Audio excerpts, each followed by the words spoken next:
Good afternoon. We are back from our break, and it is now 1:13 p.m., and we'll continue with the agenda. Members, without objection, I would like to take two items out of order to accommodate Los Angeles Assessor Jeffrey Prang, who will be presenting briefly on two items at the request of the respective Assembly and Senate authors. And the information that I have is that we do have Mr. Prang on Teams. And so we'll go ahead and we'll go first to Mr. Vasquez's item 10.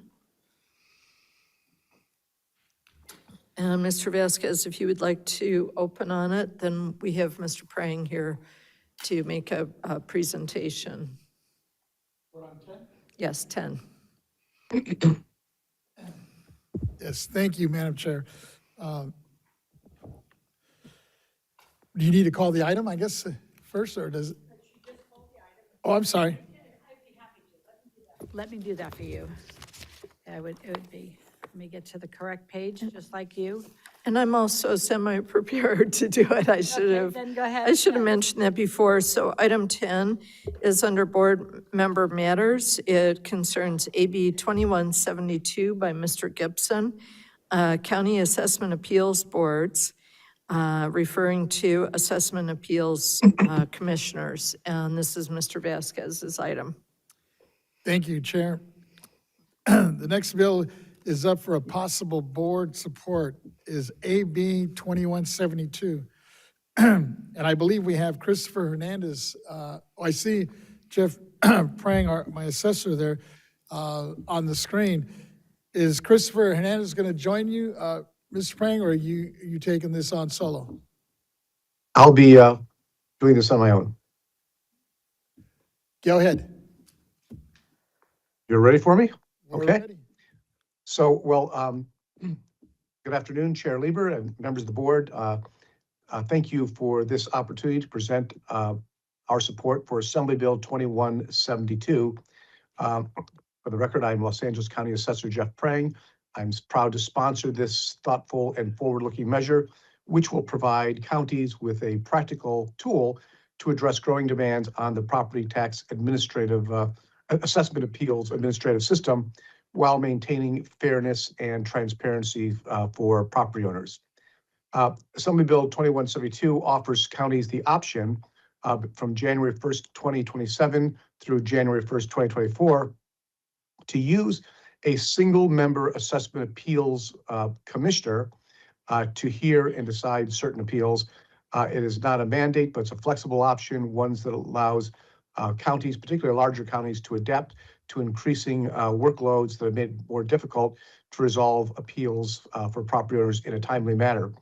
Under current law, appeals are heard by 3 to 5 member boards, and that structure has served California well since the 1960s and will remain in place. However, as caseloads grow more complex and voluminous, scheduling full panels can create delays for property owners seeking resolution, particularly since current assessment appeals board members are work on a part-time basis, even though the workload is a full-time operational need. AB 2172 addresses this challenge by introducing a proven quasi-judicial model used in other administrative hearings where a single, neutral, and qualified decision maker manages the hearings, evaluates evidence, and issues written findings. This approach, I believe, will improve efficiency without compromising due process. A single hearing commissioner can more easily schedule hearings, manage proceedings, and move cases forward, reducing backlogs and ensuring more timely outcomes. Importantly, property owners' protections remain central to this bill. Assembly Bill 2172 explicitly preserves the right of any appellant to request a hearing before a traditional 3 to 5 member board. This ensures flexibility for counties and ensures that it doesn't come at the expense of choice or fairness for property owners. The bill also establishes clear safeguards to ensure accountability and consistency. The BOE will adopt rules and guidelines governing procedures, public access, and decision-making standards. And these provisions will ensure that even with added flexibility, the system remains transparent, equitable, and consistent across the 58 counties. So in short, I believe that 2172 is a balanced solution that really provides robust options for managing the workload, particularly in Los Angeles County. It'll give LA and other counties the tools they need to manage increasing workloads efficiently while preserving the integrity of the appeals process. And for these reasons, I'm grateful that you are taking up this issue today, and I request the support from the Board of Equalization in advancing 2172. Thank you. Excuse me, thank you. This bill, I think, is very timely right now, as, have we been engaged with a lot of the stakeholders and groups that we've been working with, especially during our hearings, and basically to improve the whole assessment appeals process. And I guess one of the critical question I have is, it's a critical aspect of the changes to the AAB system is due process. How do we ensure that the taxpayers are receiving their fair, equal treatment moving forward based on this bill? Well, nothing will change in terms of due process and access to the appeal system. It's just the structure of the board, which will be hearing the appeals, will be different. Just to give you a quick rundown of how it works now in LA County, we have 5 assessment appeals boards that are currently impaneled. There are 3-member boards. LA County has about 45 assessment appeals board members who they draw from to create these 3-member panels. Part of the challenge is that we have a backlog of close to 40,000 cases. But assessment appeals board members are a part-time position. Many of these people are still working full-time in their fields, so they can't give, sometimes they can only come in maybe once a week or once every other week. But the appeals board workload is an 8-hour-a-day, 5-day-a-week demand. And the current system just isn't structured to handle this type of volume. But by having a single full-time, what we are calling a commissioner, they will be able to contribute to helping manage the caseload. They will develop a level of expertise, which we believe will help them to resolve cases more expediently. And it will create a level of professionalism in a system which is currently overseen by part-time commissioners and appointees. But for the property owners who submit an appeal, they're going to have the same standards of law applied to their cases. It'll just, rather than appealing to 3 members who are part-time commissioners, you'll appeal before 1 who is a full-time full-time commissioner who hopefully will develop a level of expertise to be able to handle cases more quickly and equitably. Thank you for describing the whole process, because I think that's been the big issue. And I know in our conversations, and even when we had our working groups, the issue is how to staff it. So this gives you an option. And hopefully when you're mentioning, I think it's kind of overwhelming when other counties look at 40,000 backlog here, that hopefully this will make a big dent in that and begin the process so people hopefully have an opportunity to have their appeals in a timely manner moving forward. Right. Let me turn it over to any one of my colleagues, see if they have any comments or questions. And I see my Deputy Controller. Thank you, Member Vasquez. Thank you, Assessor Prang. Really appreciate you rolling your sleeves up and trying to get it built through the legislature. So in regards to the opt-out of a commissioner hearing, how would a taxpayer exercise that right and request a traditional multi-member board? And is there a deadline for doing so? And could the right be inadvertently waived, or does it go through a form? Those rules will have to be established by the Executive Office of the Board of Supervisors, which in Los Angeles County serves the role of the clerk of the board. We won't be the ones administering that part of the process, but I would envision that it would be relatively simple in filing an appeal, that you could have the option of opting out from having a single commissioner, and it would be routed to the traditional 3-member panel.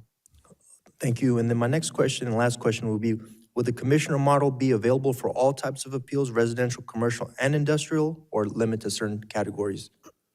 It It will be available to any of those categories, although I will say that we do have a two-tiered system currently. We have hearing officers which hear appeals primarily residential for properties valued under $5 million. So it's conceivable that some of these would go to this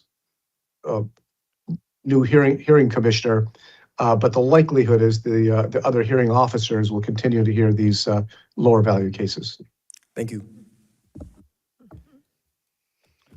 Oh, it looks like my vice chair also has a couple questions, and then the chair, I believe. Great, thank you. Appreciate this, Assessor Prang, and I'm just, my comments are similar in that I want to make sure that people are getting the proper due process in an appeal. And am I hearing that these individuals will be employees? Would they be employees of the assessor's office? No, they would not be employees of the assessor's office. They would be employees or contractors of Los Angeles County. The Assessment Appeals Board itself falls under the jurisdiction of a county board of supervisors. They appoint the current appeals board members. Correct. And the administrative staff. The role of the assessors before the Assessment Appeals Board is kind of akin to the role of the district attorney is before the Superior Court. So currently, Assessment Appeals Board members are appointed by supervisors. They are compensated on a stipend basis. Yes. In this case, rather than they would still be appointed by the board, but they would be compensated full-time. Okay. Yeah, thank you. So there's a separation of power in a sense, right? So you have the board of Yeah. supervisors determining that, not the assessor's office. That's correct. So the management of the Assessment Appeals Board will remain with the executive office of the Board of Supervisors, but the whole Assessment Appeals process is one of those functions that my office and the executive office both have a significant role in. My objective in this is to help property owners by dispensing of their appeals more quickly. This will save them time and money. It will save the county time and money in reducing backlogs. It'll also save us a lot of money in interest that we pay out for cases that tend to linger. As I mentioned, we're now close to 40,000 cases that are backlogged, waiting for a hearing. We've gotten that number down by more than half that. But the caseload continues to increase, and we're losing ground. So I'm trying to find some administrative efficiencies that will allow us to process these cases more quickly. The challenge is, as I mentioned, with 45 part-time board members who are intermittently available, sometimes it's difficult to create those panels. Sometimes cases can't be heard timely because of those deficiencies. But having a full-time person like a judge, they can not only hear the cases more quickly and develop a level of expertise, but they can also help manage the workflow in a more efficient manner. Okay, and the bill would allow the taxpayer to make the decision as to whether they wanted to present in front of a 3-member panel versus an individual? That's correct. It'll be an opt-out option. Obviously, we would probably work with the executive office to choose what the best panel is, but it would the bill does ask for taxpayers to opt out if they don't want to be heard by a single commissioner. Yeah, that's great. And thank you. Is this bill moving through the legislature currently? Yes, it's passed out of the Assembly of Revenue and Taxation. I think it's passed out of the Assembly. It got out. I think it's on It's in third reading. So it got out of appropriations. No, I think Yes. Isn't it in the approps now? Um, Assembly floor, okay. So it's still active? Yeah, So, okay, I- very good, thank you. You're welcome. Any other comments or questions? If there isn't any, I wanted to move and see if there is support for AB 2172. Is there a second for it? Mr. Gaines, did you wish to second support on it? Okay. Okay, members, we have Motion by Mr. Vasquez, seconded by Mr. Gaines. And I just wanted to briefly comment and thank you, Mr. Vasquez, for bringing this forward and for all the work that you and your staff have done on the AAB process throughout this year. I think it really improves the situation for taxpayers who are seeking to get an appeal heard. And thank you to Assessor Prang for his support and work on this as well. So members, we've got a motion by Mr. Vasquez, seconded by Mr. Gaines to support AB 2172 by Mr. Gibson. And we do not have any speaker cards nor any written communications. We do have a written communication on this Oh. one. This is the letter we received from CADA that was distributed this morning. Okay, and so members should have received a communication from CADA, and I'm assuming that CADA is in support of the bill. I understand No it was. comment on that. I did not see the letter, is it? It was distributed this morning. We received it almost midnight last night. Can we read it into the record? We may not be able to fully consider it because it was received after midnight last night. Oh, just before midnight. It's like 11:45 or something. Yeah, I think the cutoff is kind of close of business, but we do appreciate them writing in very much. So we'll go ahead and go to our AT&T moderator. Moderator, if you could please tell us if there's anyone on the line who was hoping to make a comment on item 10.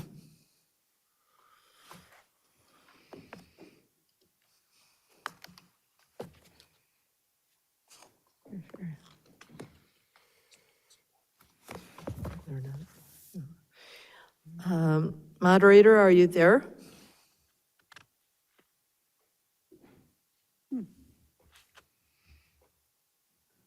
Just give us 1 second here.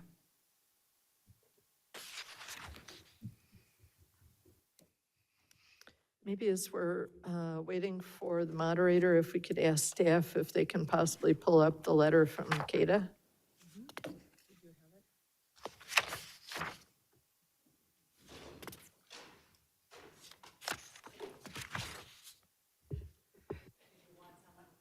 Sorry, did you want someone to read the letter, or do you, it was sent to all the board members this morning before the meeting began, because we just had received it when we came into the office this morning. Okay. And so it was distributed to the board members. What's happened to our AT&T operator there?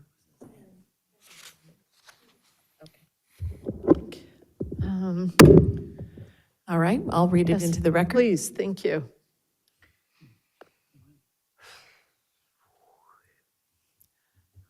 Date, May 27th, 2026, to Sally Lieber, Chair, State Board of Equalization, regarding the public hearing, May 27th, 2026, item 21. This letter is to express our proposed amendments to AB 2172 Gibson, which is on today's agenda. CADA will support the bill with amendments included herein. Number 1, taxpayers are allowed to opt out from using a single AAB commissioner, but instead, taxpayers should be allowed to opt in.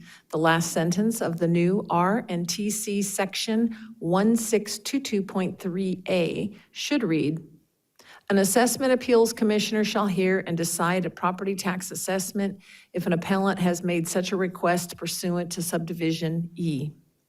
Number 2, new section, R&TC section 1622.3E should read, E, if a county appoints an assessment appeals commissioner pursuant to this section to adjudicate property tax appeals, the board shall provide a process by which the appellant may request that their appeal be heard and decided by an assessment appeals commissioner.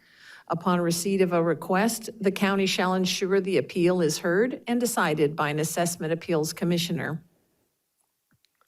CADA believes that provide a process in subsection E is vague and should be more specific.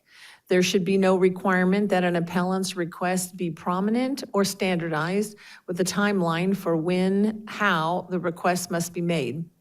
Also, there needs to be a requirement that counties confirm receipt of the request with a remedy if the request is ignored, lost, or otherwise mishandled. The concern is that counties might claim they didn't receive the request at all, or it was untimely. CADA proposes alternative opt-in language that places responsibility of the opt-in process to the BOE, not the counties, especially since opt-in likely will be done on the BOE's statewide appeal application. For example, BOE could place a checkbox on the application allowing applicants to opt in. The checkbox should read, "I wish to have my appeal heard by a single member assessment appeals commissioner and not a full board." If the box is left blank, the appeal will be heard by a full board. Counties should be required to provide written notice and acknowledgement, even if the opt-in is e-filed. The board should establish rules about an applicant's ability to change from a full board to a single assessment appeals commissioner and vice versa, perhaps through a hearing scheduling. Counties should be required to track the number of opt-ins filed and heard. The opt-in language would negate the need to develop costly processes to handle potential taxpayer objections that might arise from the current opt-out option being proposed. Respectfully submitted, Michael D. Middleton, Vice President, California Association of Taxpayer Advocates, CADA. Okay, Is that the only written comment? That was the only written We had nobody comment. on AT&T, right? we don't know. We have to go back to our AT&T moderator. Well, before we do that, though, let me, because I think Christopher Hernandez from Mike Gibson's office is on the line. Let me see if we can get his response to the recommendations. Christopher, are you there? Hi, yeah, good afternoon, everyone. My name is Christopher Hernandez. I'm the staffer for Assemblymember Mike Gibson. Yeah, I mean, upon hearing these, I think we'll check in with our sponsors and then I'll bring them to the assembly member and we'll have to review them as we're in the Senate now. We passed out the assembly floor yesterday afternoon or the day, and so we'll have to just review these as we're in the Senate side now. And that's, I mean, that's what I can specifically comment on now. Okay. So if I'm hearing you correctly, I guess still you want the opportunity, I guess, to run obviously these things by the assembly. Yeah. Yeah, absolutely. I'd love to see a copy of the letter so we can take this back and review their suggested amendments as well. And we have copies of it, we could forward that. Was there any Absolutely. other comments or sense Mr. from? Prang has his hand up. I believe he Oh. wants to make a statement. Yes. Yes, thank Assessor you. Craig, I believe your hand's up. Yes, it is. Thank you. I thought I would offer some response to that letter. I disagree with the recommendations by CADA to change the bill to be an opt-in system. Here's my concern. One of the challenges with the current system with the part-time appeals board members is they sometimes lack the amount of expertise. Sometimes they come from, we may be dealing with something such as an appeal on a major stadium, on an office tower, and it could be we have a new appeals board member who was focused in on residential property, and they may not have the skills and experience to provide as sound of a judgment in making that determination. A full-time appeals commissioner will develop a level of expertise from residential all the way to commercial over time. I believe that there's not to disparage my friends in the industry, but they may think it is more advantageous to have three less qualified or less experienced commissioners here or board members hear their case than somebody who has developed a great deal of expertise. They would have no motivation to ever want to have somebody with the greater experience and judgment hearing those cases, because they may game it and think it's easier to get the outcome that they want with the other panel, which is one of the things I'm trying to prevent in the system. My goal is to make sure that we have fair and equitable and accurate valuations. and a professionalized system will get us closer to that. I think it's a much better approach to have the opt-out as opposed to the opt-in process. Thank you. Okay. I think we can kind of go from there now, because whether it's opt-in or opt-out, the taxpayer choice is still there for how it would be handled. And I think technical amends would need to go to the author rather than us taking a nuanced opinion based on technical amends. So let's check right now on our AT&T moderator and check if the moderator, are you there for us now?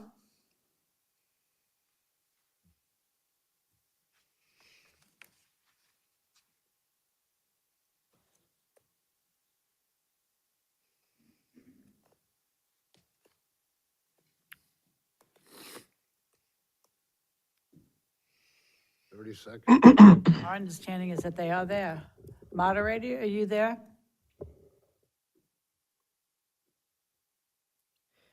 It may be that the AT&T moderator is having some trouble. And I wonder if we might hold off on the vote until we can make contact in a few minutes. And- That's not required by law now, that's just. Well, we know about that side of things, yes, but we only have Assessor Prang for a certain amount of time, and there's only a certain number of minutes left with him. So we will take the vote on item 10 in a few minutes. The other item that Assessor Prang wanted to comment on is item 14, and this is SB 1352 by Senators Valadares and Allen, and this concerns disaster rebuild clarifications. Now, it's a little bit unorthodox the way that we're taking this up, and we have done this before, but my understanding for Assessor Prang is that this bill is on suspense, and it probably likely will not be moving forward this year. And if he could address that in his comments, please. Well, thank you, Chair Lieber, and again, members of the board. I appreciate your willingness to consider this measure for support today, despite the decision in the Senate to put it on the appropriations suspense calendar. This is an issue that I feel strongly about, and I think it's an issue of fairness and equity to the survivors of the 2025 wildfires in Los Angeles. And I'm going to continue to advocate with senators to see if we can find a way to move this bill forward. Senate Bill 1352 addresses a critical gap in current property tax law by more clearly defining the definition of what we call substantially equivalent for purposes of rebuilding properties that are damaged or destroyed under a misfortune or calamity, which is a disaster such as the recent fires. This bill will allow a reconstituted improvement, rebuilding, that is, to be up to 110% of its original size without triggering a reassessment as new construction for properties that were damaged or destroyed on or after January 1st, 2025. Under Prop 13, homeowners are protected from reassessment when they rebuild after disaster, so long as the replacement property is substantially equivalent to what was lost. This protection is really essential. It ensures that families are not burdened with higher property taxes at the very moment they're trying to recover and rebuild their lives. However, current law does not clearly define what substantially equivalent means, and it creates a lot of uncertainty for property owners as well as for my office and other assessors in applying the right standard and helping owners navigate the building process. This ambiguity has become problematic in the wake of the 2025 wildfires. In response to those fires, the governor issued a disaster declaration allowing governments to adopt expedited building policies, which would allow a modest increase in structure size up to 110% of the original footprint in order to accommodate modern building codes and safety improvements and new fire standards that have been imposed since those fires. But despite these approvals, homeowners still face a certain amount of uncertainty about whether rebuilding could inadvertently trigger reassessment. Senate Bill 1352 provides clear and practical solution by expressly stating that building up to 110% as allowed in the governor's declaration, that size qualifies as substantially equivalent for assessment purposes. This bill aligns the property tax law with the post-fire rebuilding policies and practices. It ensures homeowners who follow approved guidelines are not penalized with an unexpected tax increase. But also importantly, SB 1352 promotes consistency across counties. It strengthens taxpayer protections. It provides assessors with a clear statutory guidance, reduces disputes, and ensures that there'll be a uniform application of the law so that these disaster survivors are treated fairly regardless of where they live. At its core, the bill is about stability, fairness, and recovery. It recognizes the realities of modern building and upholding California's longstanding commitment to taxpayer protections. For families recovering from disaster, this certainly matters. SB 1352 will deliver that certainty that we need. This measure has been endorsed by the California Assessors Association, the City of Los Angeles, the City of Malibu, the City of Pasadena, all impacted by those fires. And it would be really helpful for my efforts to advocate for this bill if the Board of Equalization would weigh in as well, despite the current status in the Senate. Thank you very much. Are there any questions for our Assessor Prang? Mr. Schaefer? I want to ask Member Vasquez, when did we know that Assessor Prane was going to be testifying? For today? Yeah, did we just learn it or has it? No, we knew about it a couple of weeks ago. Well, The only why- difference was that, Why isn't he mentioned in our docket? He should be mentioned in our docket. We need to upgrade our docket to let us know. I know Assessor Prane. I'm delighted that he's here today, but yesterday and today, looking over the docket, I was clueless. You know, I thought they shared it with everybody, but no. Yeah, we knew a couple of weeks ago. We didn't know in terms of what order. We just moved it up because of other. if he wants to speak on 10 and 14, the minute we learn that, we should direct our clerk to update the docket. Okay. All right, thank you. We will definitely do that. Other questions for Mr. Prang? I know that he has to leave just in a couple moments here. Mr. Gaines? I've got a question. I'm not sure who could best answer it. It might be Ted Angelo, but I'm just trying to get a sense as to why this is not out of appropriations. Is it held in appropriations? And I like the bill. And is there a possibility it could come out of appropriations before the end of the session?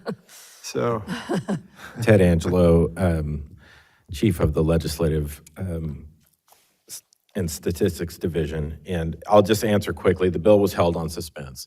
So that's pretty much in the second year of a two-year session without any other notation by the committee. When a bill's held on suspense, it's dead. okay.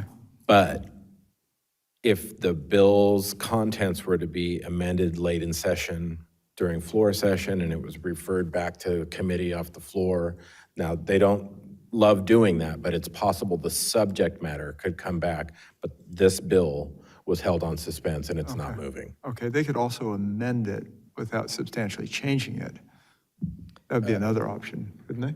No. No, not when it's on suspense and it's Okay, it's all right. retained by the committee. So it's, So you're talking about a gut and amend. I mean, it could go to a gut and amend, which would make it a totally different bill. right. They would Or- have to use another vehicle unless there was a waiver by the Appropriations Okay. Committee to move it, which I think is very difficult to Okay. attain. But it could come out in its current form and go to the floor for a vote, couldn't it? No. It can't now at this Oh, point. So it's done. No, it's a dead bill. It's done, okay. It's a dead bill. Right. So we're being asked for support of a bill that is dead, but we agree to it in concept? Is that what we're doing? No, what we're doing is that we felt that it was an important policy discussion to have, the assessor was good enough to want to speak to us on it, but it is a dead bill for this year, so we won't be taking public comment, and we won't be taking a vote on it. Okay, Because all right. we can't take a position on it, for all practical purposes, because it is a fully dead bill at this point. Okay. Thanks for the clarification. I appreciate it. Okay. Yeah.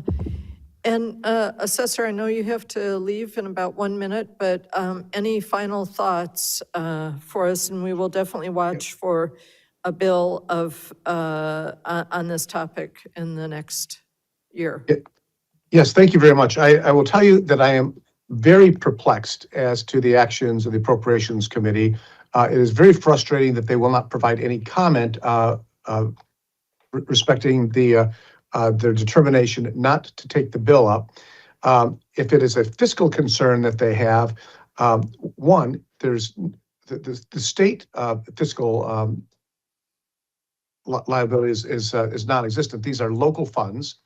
But secondly, we did an analysis that if every single property that was damaged in the Eaton and the Palisades fires, that's about 18,000 properties, if every single one of them took advantage of this, of the provisions of 1352, the total assessed value would be about $500 million. The total amount of money that is at risk in terms of tax revenues is $5 million. That is if every single property does this.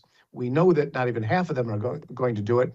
You're really talking about $1 million or $2 million spread across probably a dozen different public agencies. It's a de minimis amount of money. And to leave property owners at risk of having to be nickeled and dimed with taxes while they're recovering for a fire is just outrageous. And I cannot imagine why they would make a decision like this in the Senate. It's very. I'm trying to make government work better for people, to make it clear, simple, and to align policies to be consistent with other policies initiated by the governor. Very frustrating position to be in, to not be able to move this bill forward. Well, we know that the Assessors Association will have eyes on this next year, and we look forward to working with you on a similar bill, because it's something that's very important to so many of our constituents who have a loss and need to have a tiny bit of breathing room, if only to meet codes in their rebuild. So again, we thank you so much for being here. I think we're getting you out right on time, and appreciate you making the time for us. Thank you so much. Thank you very much. Great to see you all. Thank you. Okay, members, we're gonna try our good old AT&T moderator again and see what happens. AT&T moderator, are you there for us?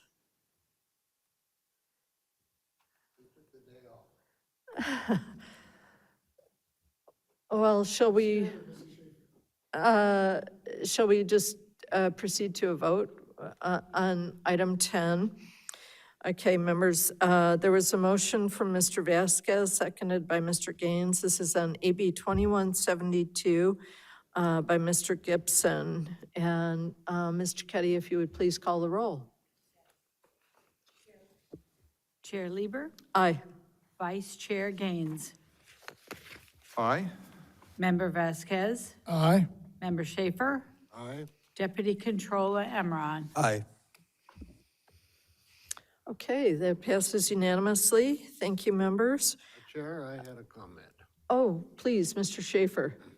I see all of these speakers are listed as office of. Yes. Offices don't speak, people do. I was looking forward to seeing and hearing from Mike Gibson. Is he in an assembly meeting? Is there some reason he can't be here? I would like to see, as whatever we're suggested, John Smith is going to speak for an elected, we should ask, is the elected available? I think the electeds would want the exposure in a public forum like this, and we electeds like to see and talk to other electeds on these issues. They may be the most competent people in the office, and they may be totally incompetent, and they're giving us somebody who's an expert, but we don't know that. And I think we're being denied the opportunity to communicate with electeds. Mr. Prang isn't elected. He's been elected. He used to be mayor of a city before he became assessor. Yet when it comes to Mike Gibson, nobody sees him. And, I think we're being denied that on each and every item on our docket. Well, maybe I We can, requested all the electeds. yeah, It just so happens this week, they're all tied up. Matter of fact, yesterday when I was trying to meet with a couple of them, they were in meetings all the way until 8 in the evening. Yeah. Because this is a deadline apparently this Friday to get a lot of these bills out. He has been here before, Yeah. before the BOE, though. He was invited. yeah. So we'll, Assembly member. Virtually for 10 or 20 minutes. we'll pull this back together. We've made a good faith effort to get the authors here. Unfortunately, this week is the House of Origin deadline, and so they have floor session and many meetings off the floor as well. So we have to do our best, and sometimes staff are very good surrogates for the member. We know that we want the real thing. Oh, yes, yes, we are definitely doing that, for sure.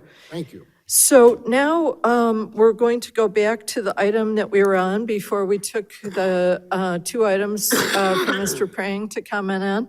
So we're going to go to item 6, and with your indulgence, members, this is a request coming from your chair. And I'd like to request that we schedule an informational hearing on affordable, Interrupt you for 1 second. Excuse me. Real quick, I'm sorry. Yes. Yes, to Mr. Schaefer's, we have Assemblyman Jeff Gonzalez, who is here for AB 2022, who's been on the line for a while. okay. And some, I think, I don't know if you want to go ahead and go to that. Okay, so we'll go to item 9. This is Mr. Vasquez's item regarding disabled veterans exemption, discussion and possible action for support of AB 2022 by Mr. Gonzalez, please. Thank you, Madam Chair. This is a discussion and possible action for support of AB 2022, authored by Mr. Gonzalez, under various provisions of the Revenue and Taxation Code relating to taxation. This bill would expand the benefits available under the disabled veterans exemption for qualified property owners. With that, it's my understanding, we have actually the member on the screen now. Mr. Gonzalez, if you would just share your thoughts and ideas and make the presentation, and then we will have some questions for you. Welcome.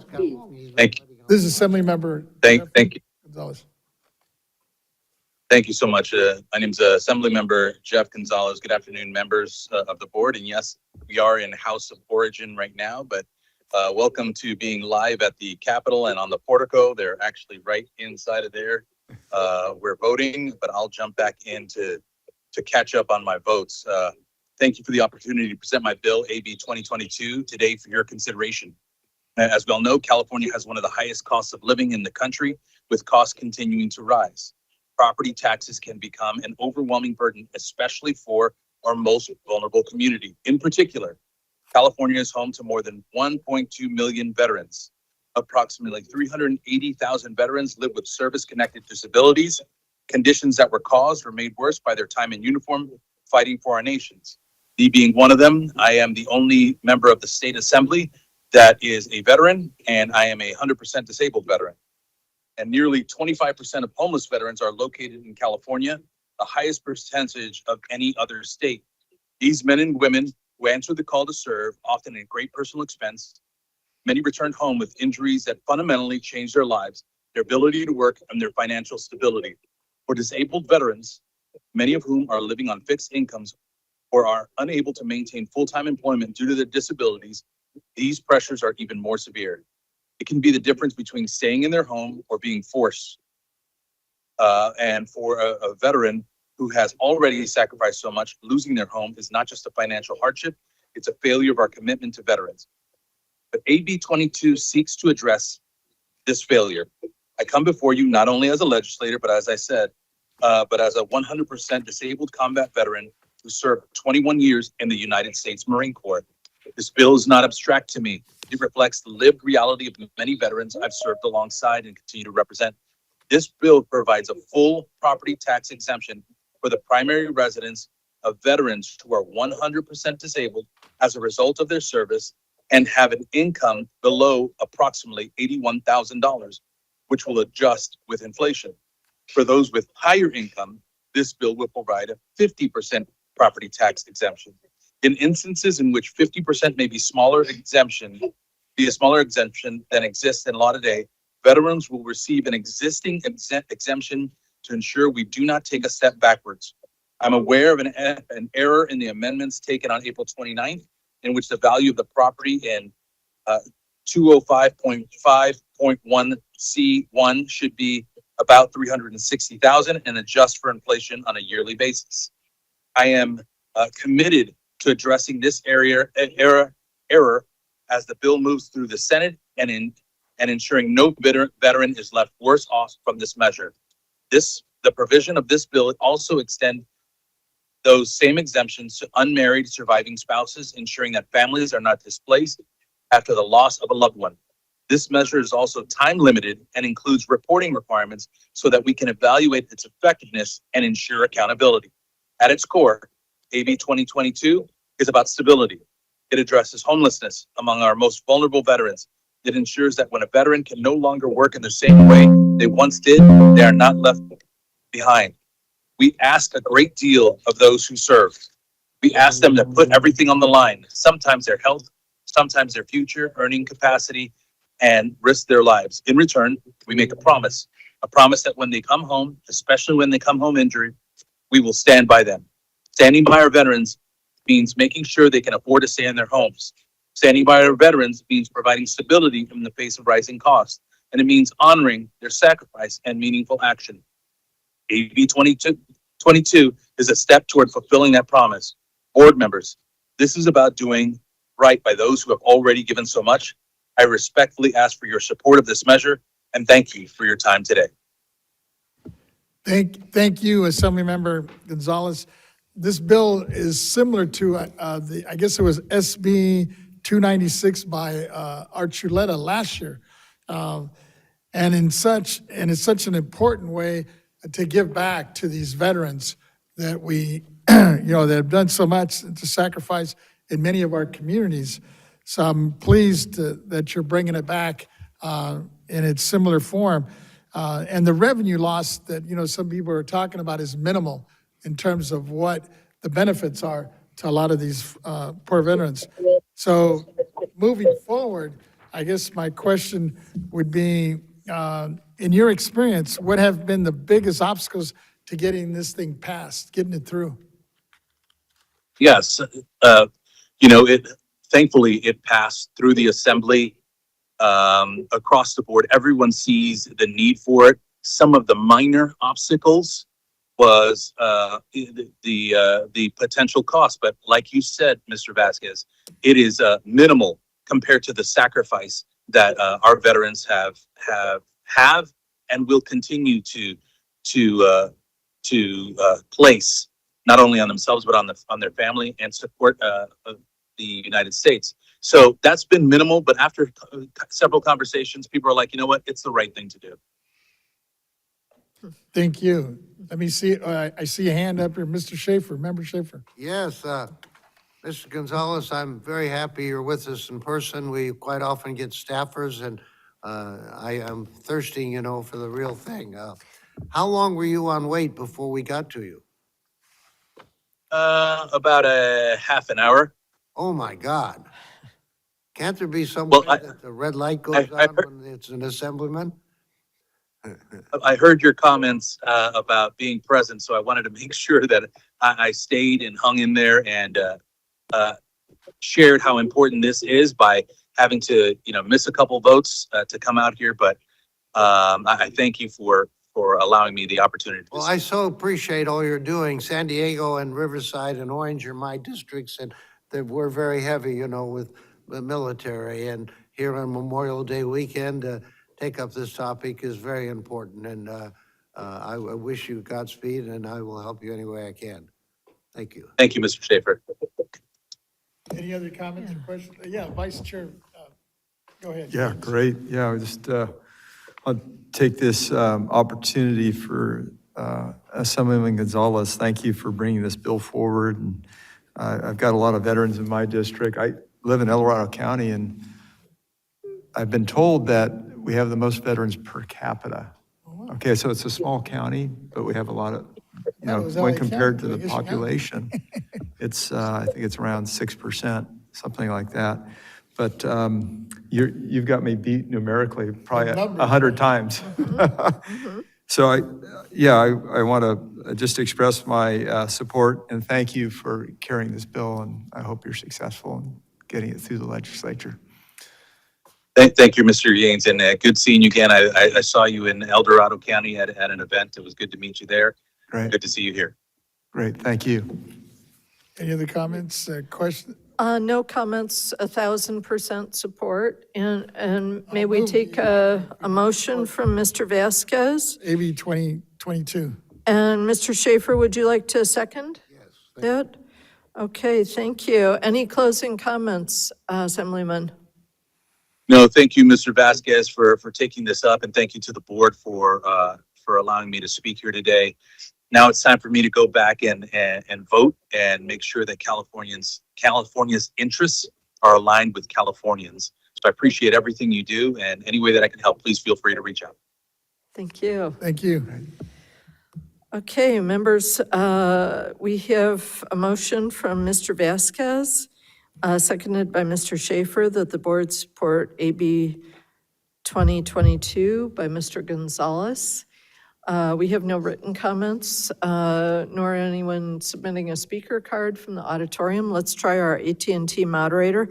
Moderator, if you could please tell us if there's anyone holding on the line who would like to make a comment on item 9.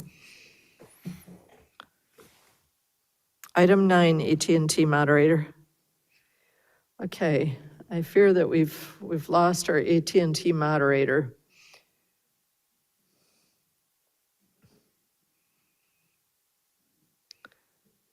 Time is up. So we'll get a word from legal. Good afternoon, Julia Himovitz on behalf of the legal department. So it does appear that we're having some technical difficulties with AT&T moderator, but I want to let the public know that they can still submit written comments on our website, and we will get those distributed to the members as quickly as we can, and also, per our regular policy, have them available. Just clarification, the website address? BOE.ca.gov. Okay, good, so folks know that. Yeah, thank you for that. Excellent. Okay, well, with that, we'll ask Ms. Cicchetti to call the roll, please. Chair Lieber, Aye. Vice Chair Gaines, Aye? Member Vasquez, Aye. Member Schaefer, Aye.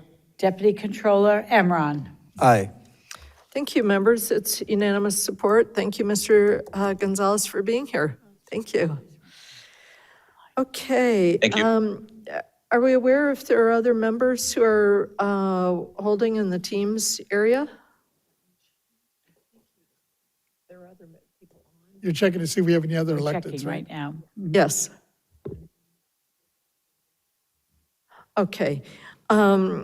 We have just individuals who are staff who are very valued in various offices. So I'm going to hold off on item 6 now and go back to item 7, which I think we have a staff member holding to present on. Item 7 under board member matters is AB 1668 by Ms. Pellerin, welfare exemption sunset date extension. And do we have a staffer here from Ms. Pellerin's office? Hi, Hi. Chair Lieber. Hi, Hi, I'm from Assemblymember Pellerin's office. please go ahead. Good afternoon, Chair Lieber and board members. My name is Charmaine Mills. I'm the Legislative Director for Assemblymember Pellerin, who sends her regrets she's not able to be here today. But thank you for allowing me to present AB 1668 on behalf of the Assemblymember. This bill simply extends the existing inoperative and repeal dates for the natural resources and open space lands welfare property tax exemption by 5 years to January 1st, 2032 and January 1st, 2033 respectively. The original intent of the welfare property tax exemption was to assist nonprofit organizations that purchased open space lands, held the lands temporarily, and then sold or donated those lands to public agencies for permanent use as park facilities. Today, this exemption has been in place for more than 40 years, and it has proven to be an important tool in protecting habitats for California's unique flora and fauna, and for providing recreational opportunities for Californians. The tax exemption for open space properties has a sunset date of January 1st, 2027, allowing the sunset or the exemption rather to expire will increase the cost of operating these lands to the point where land trusts will not be able to afford to maintain and steward these important natural lands. Extending the sunset for the welfare exemption will allow land trusts to continue to steward our vital natural lands. This bill is currently in the Senate Rules Committee waiting for committee referral, and it passed the Assembly floor last week on a vote of 77-0. For those reasons, I respectfully ask for your support for this bill. Thank you very much. Questions on this measure? I think this is a bill that's very important primarily to District 1 and District 2 with a large number of land trusts weighing in support, including the Feather River Land Trust for Santa Barbara County, Mendocino Land Trust, Placer Land Trust, Siskiyou Land Trust, and many others. And so it's a very narrow but needed measure to extend this sunset as it has been in the past. Mr. Emron. Thank you, Madam Chair. I just had a quick question for the BOE staff. This bill requires that the BOE report annually on exempt acreage and assessed value.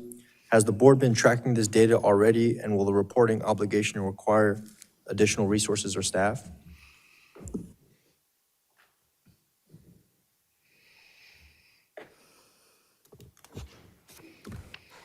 Good afternoon. Thank you for the question. For the record, my name is David Young, Deputy Director of the Property Tax Department. That is a new requirement for board staff to do so. Right now, we do not track it. It is not a requirement, but if the bill passes, we will need to set up that mechanism to do so. The information will need to be gathered from the assessors. They are the ones that actually provide the actual exemption of the land. They would have all that data. So we would need to set up a mechanism in which to collect, put it in a report, and to basically make it available. Okay, that's a follow-up to my next question. You kind of answered Yes. it already, but this extension has been extended repeatedly for the last 50 years. Has there ever been a comprehensive review of whether the organizations currently receiving the exemption continue to meet the qualifying criteria? And does AB 1668 include any enhanced compliance or audit mechanism? So as a part of our regular duties, we do, when somebody applies for a welfare exemption, we actually do follow up, basically recertification type processes. We ask for updated documents and whatnot. We review their formative documents, all the documentations, to make sure that they are indeed still within the confines of the original granting of the OCC, and they meet current requirements. The assessors are also required to make sure that the use is still as they say it is. So it is a two-step process. So we do look at it. Awesome, awesome. Yes. My very last point, it says, the bill is intended for open to the general public requirement for open space lands. There has been reports that some landowners are closing off some of these property areas, so it's not necessarily open for the public. So I would like the BOE to shed some light on that in the future as this bill moves along. Thank you.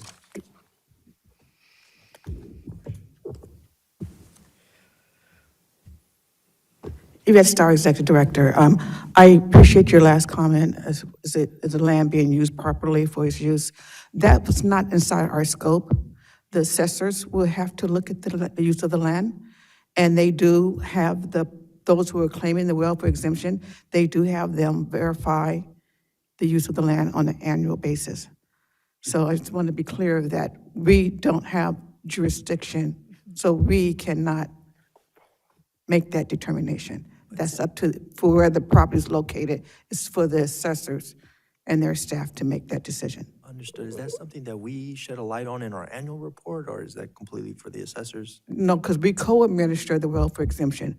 We qualify the organization, the assessors qualify the use of the land. Understood. Thank you. Vice Chair. It's related, but I'm just trying to get clarification on welfare exemptions in general in terms of verification. Is the verification of the entity itself at the local level, or is it at the BOE level? Thank you, Vice Chair Gaines, for that question. The verification of the entity is done by BOE. Okay, We actually issue the certificate. okay, So that's our role, is to determine if the entity meets the qualifications as a nonprofit. Look at me trying to say something that I shouldn't be saying, but that's our side. The assessors decide the use of the property. okay. So they make sure it's being used Properly, the property is being used properly, and the exemption applied, Yes, therefore, okay. All right, then you verify that it's a real entity. yeah, we verify the The BOE entity does. structure. We make sure that the forming documents are correct. Yeah, And go ahead, Dave. No, once again, David Young.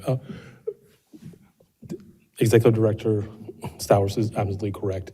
It is a co-administered program. We take a look at the formative documents to make sure the entity itself is a qualified entity. The assessors then take a look at each individual property located within their jurisdiction to make sure that use is actually within the scope of that exemption. For example, Boy Scouts of America, we take a look at their formative documents, whether they qualify as an entity, but the Boy Scouts of America may own multiple properties within a county, within a jurisdiction. Some of them are part of a charitable purpose. It's a meeting, camping site, or whatever it is, but some of it may not. They may actually have houses willed to them that they're just holding. They may have a business, they may have a car wash. That type of property would not qualify for the exemption.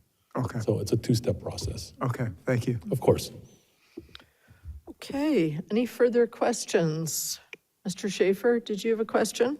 I was just wondered why I was going to ask the representative why the legislator is not available. Is she in town, or is in session, or death in the family? I'm just curious.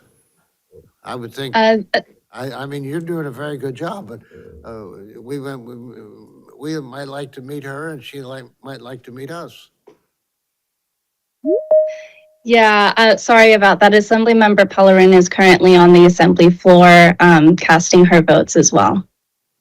What? She's on the assembly floor Oh, she today. is. She's required to be on the floor. Well, thank you.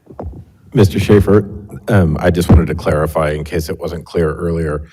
As Chair Lieber mentioned earlier, it's the deadline for House of Origin is this week.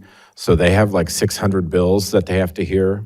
And Assemblymember Gonzalez was actually left the assembly floor and came outside and was using a cell phone to actually talk to us. So Yeah, I saw that he was missing a couple of votes. and I yes, appreciated that. right. So it's very difficult just in this couple of days for them to take time to come talk to us. It's just the timing of these being on our agenda and them up against the deadlines. It's very difficult for them to walk away from votes they're responsible for on the Assembly or the Senate floor to come tell us why we should support the bill. It's a timing issue. Well, It's not a maybe disrespectful. we could postpone some of these till the next month's meeting, so we would take away that pressure on them.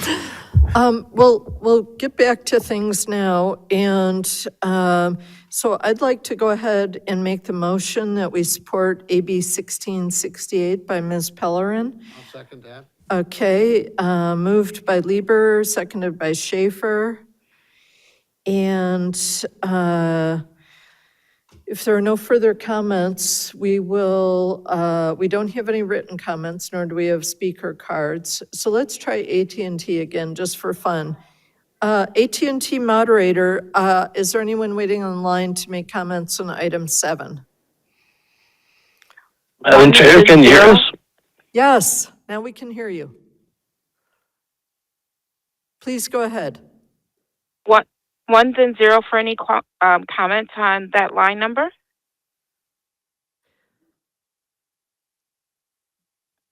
No one is in queue at this time. Okay, thank you so much. Members, we have a motion and a second, and we'll ask Ms. Cicchetti to please call the roll. Chair Lieber, Aye. Vice Chair Gaines, Aye? Member Vasquez, Aye. Member Schaefer, Aye. Deputy Controller Emeron. Aye. Okay, thank you, members. That passes unanimously, and thanks to Ms. Peller and staff for being here. We very much appreciate that. Our next item up would be item 8 under board member matters, which concerns AB 1971 by Bennett, exclusion from reassessment for home hardening retrofit improvement. And Mr. Vasquez is going to be presenting this item. What number are we on now? Item 8. 8, okay. Yes, thank you, Madam Chair. This discussion and possible action for support of AB 1971, Bennett, under various provisions of the Revenue and Taxation Code relating to taxation, this bill would clarify that the home hardening retrofitting improvements meeting certain conditions do not trigger reassessment as new construction. This bill would also possible board support for AB 1971, and I believe we have, is it Hannah Elson from the Office of Assemblymember Steve Bennett? Are they online? Yes, hi, I'm here. Welcome. I'll let you take Thank over. you. Thank you. Madam Chair and board members, my name is Hannah Elson. I'm a legislative aide for Assemblymember Bennett. I'm here today on the member's behalf to present AB 1971. He also sends his regrets. He's currently in session for House of Origin this week. California is at a tipping point. 14 of the 20 most destructive fires occurred within the last 10 years.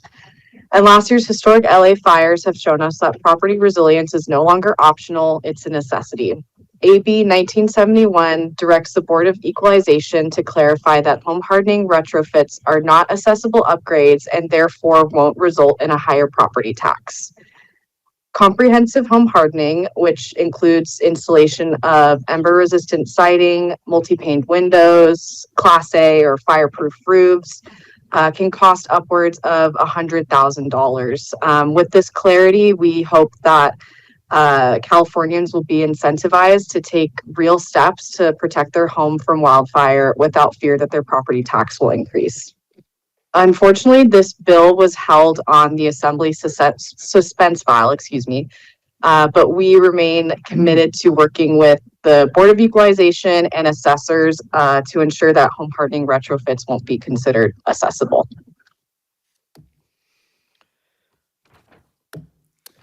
Thank you. Thank you, Ms. Elson. As I'm looking at this, I strongly support this bill, as clarity is extremely important for homeowners as they consider how to upgrade their homes to protect them from fires.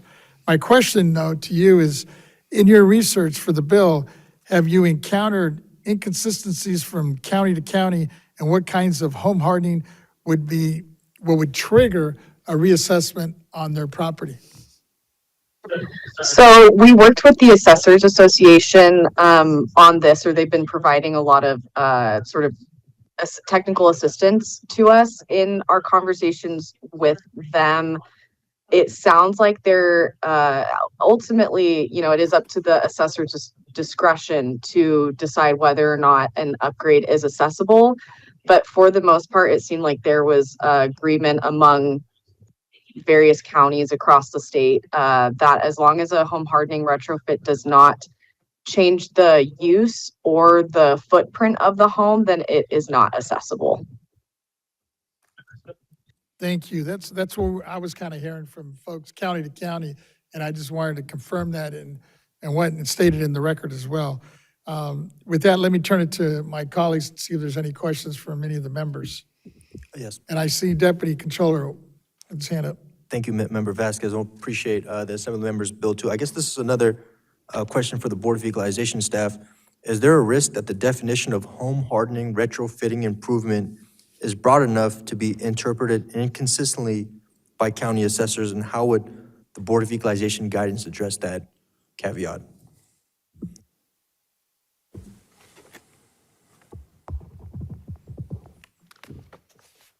Excuse me. Thank you, Deputy Controller Amaran, for that question. Once again, David Young, Deputy Director of the Property Tax Department, for the record. In general, I think most people do agree that if you're retrofitting a home for fire resistance measures, it typically would not be new construction. If you had a roof prior and you replaced it with a Class A fire resistant roof, most assessors would view it as a replacement, and they probably would not consider it new construction. There are a couple of things under the Revenue and Taxation Code that signifies what is new construction. One of them is basically you're adding something new that did not exist before. That would be new construction, whether it's extra square footage or you add a shed in the back, something that is new that did not exist. The other two things were all. The other one, our speaker already touched on. If you change the use of it, then that construction that you do to change the use of it is considered new construction. And then the very last thing that could be construed as new construction is that if you basically rehabilitate it so that it is substantially equivalent to new, then that is also new construction. And that is the area that would probably be the most gray in as to what exactly is accessible new construction and what is retrofitting. Our goal is to develop guidance to maybe delineate that a little bit and to put a little bit of guidelines around it. We're working with our legal department to see whether just guidance is necessary, whether we need to update perhaps our property tax rule. We have a property tax rule 463 that basically describes and clarifies as to what is new construction. So the case in point, a house burns down, they rebuild it, but a lot of that is actually fire-resistant material now, or a new, or something that was not existent before. How does that fit in? So we will have to basically work with our stakeholders, with our legal, and basically vet those issues and see where those gray areas are and how to set up good guidelines so that people understand it. Because if you can imagine, if I'm going to rebuild and what that kind of looks like. So ember-resistant vents, fire-rated roofs, defensible space landscaping, and you talk about the idea of a shed. But if I'm going to build back my $10 million house in Malibu and maybe spend an extra $1 million on more of a defensive house and maybe build that shed, but put things in it that maybe will help me fight a fire while I wait for the fire department to come. So those are kind of the gray areas that BOE can definitely lend a little bit of guidance on. I think will be very, very helpful, especially as we continue this rebuild, especially after a really bad wildfire season. Thank you. Of course.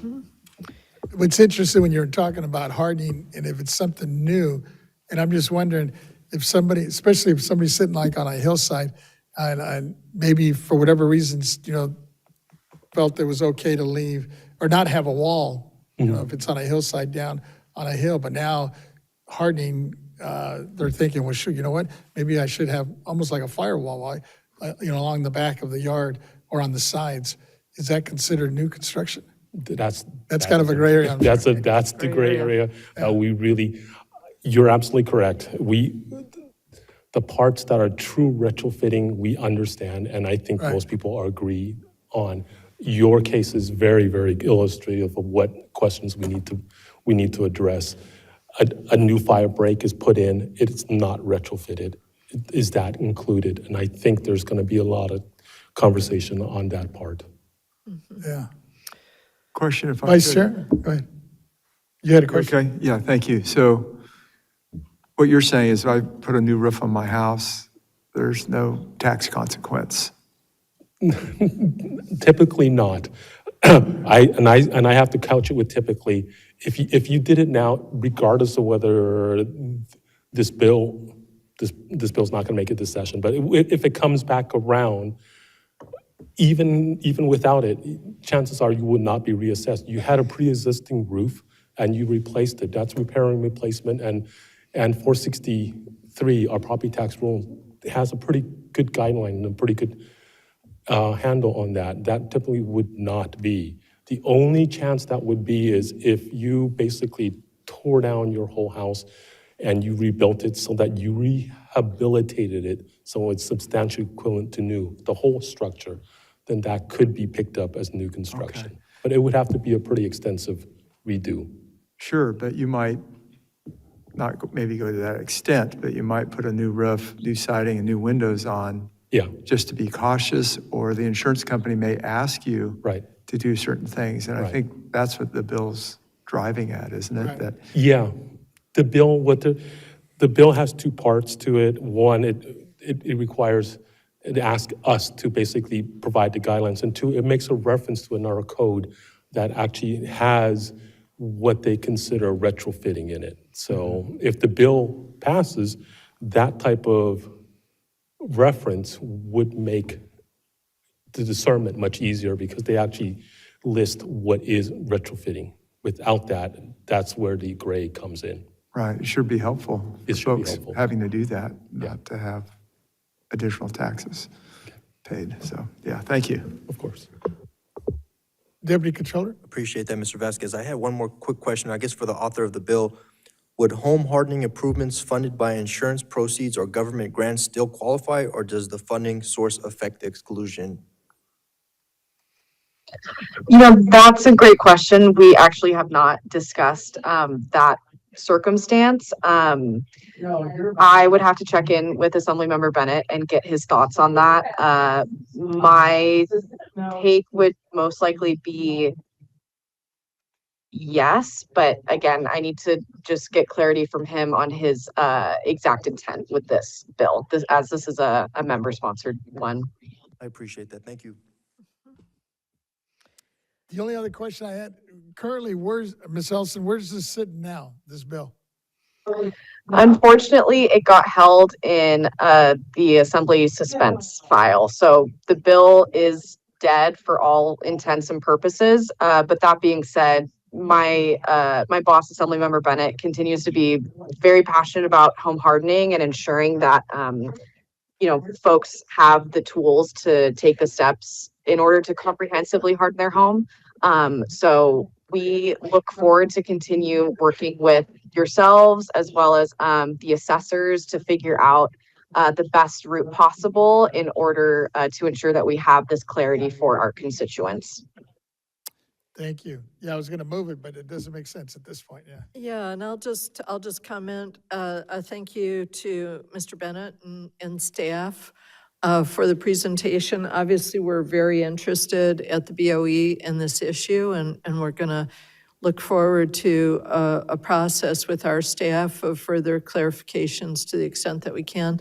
But we will be very interested in a bill coming back next year, potentially at the beginning of a 2-year session, when there's time to work it through, because we all have constituents who are really impacted by this, and as our vice chair mentioned, often at the behest of their insurer.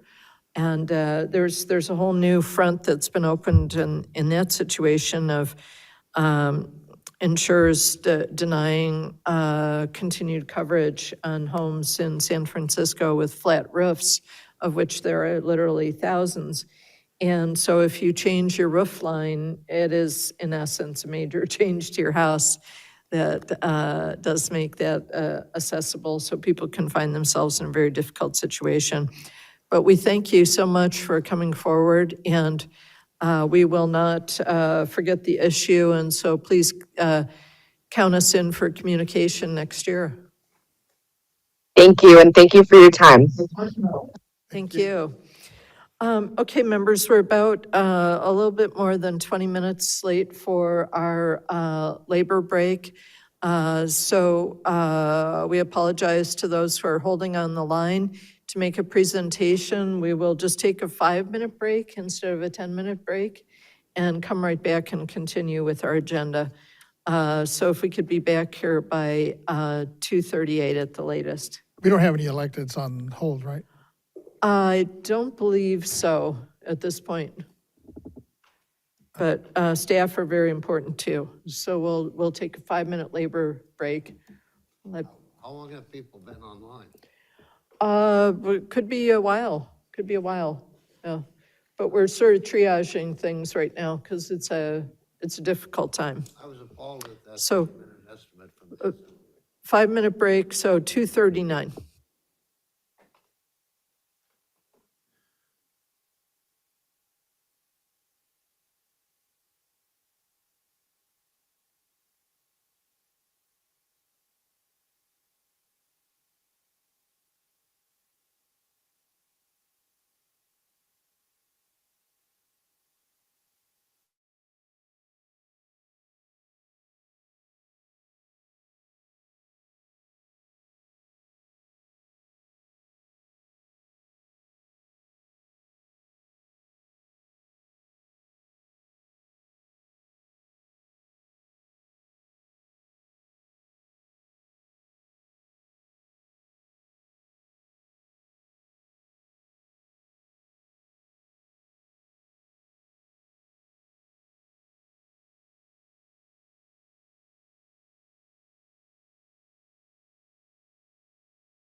So we're going to pull it back together now at 2:40, and we'll go to, are we all set with our Is AT&T back with us? audiovisual? And we're going to go on to item 11 under board member matters, which concerns SB 888 by Mr. Sayerto, Senator Sayerto, disabled veteran disability exclusion. And Mr. Vasquez will be presenting this item. Thank you, Madam Chair. This discussion and possible action for support of SB 888 Ciartos under various provisions of the Revenue and Tax Code relating to taxation. This bill would exclude service-connected disability payments from the definition of household income for purposes of disabled veterans exemption. The bill up for possible board support is SB 888. We have Wyatt, and I believe it's June Teenan.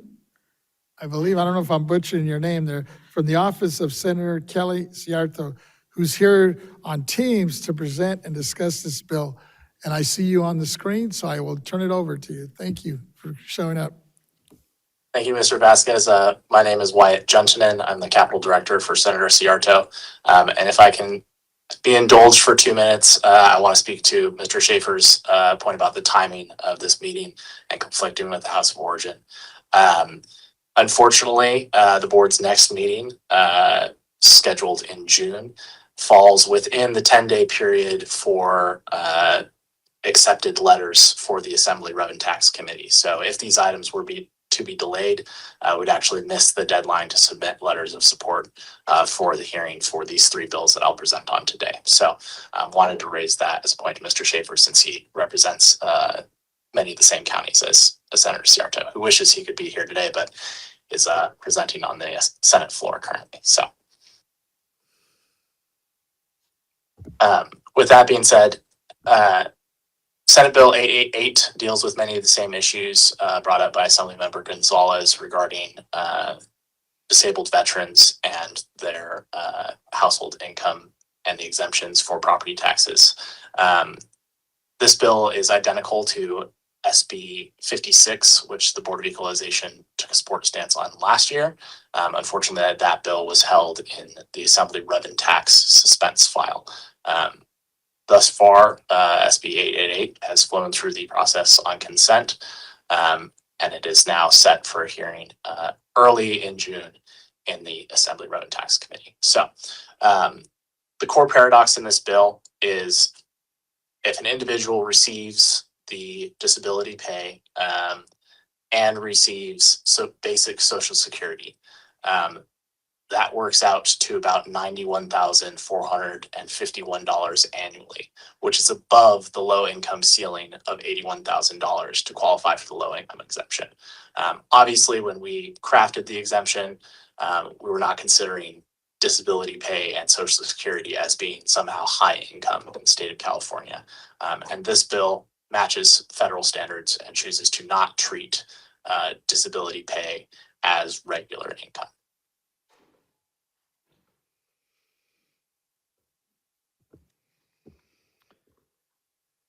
Thank you. As I was looking through it, you're right, and I think you mentioned it, it's similar to the previous one, I guess it was SB 56 from last year. The disability income alone can make up a large portion of that 40,000, and removing this from the definition of income for taxpayers would better reflect the reality of the earning power of these veterans. This bill addresses another aspect of the property tax benefit, which was created for disabled veterans, but isn't serving them in this optimal way. And I strongly support it moving forward. But I would like to see if there's any comments or questions from any of my colleagues before I move it. And I see heads moving. And Deputy Controller, go ahead. Thank you, Member Vasquez. I want to also thank Senator Ciarto's office. He's always been involved with the Board of Equalization. So this has to do with the probate court, correct? No, that'll be the next item, SB Okay. 288. Then I'll just hold. Thank you. Vice Chair Gaines, I believe you had a question.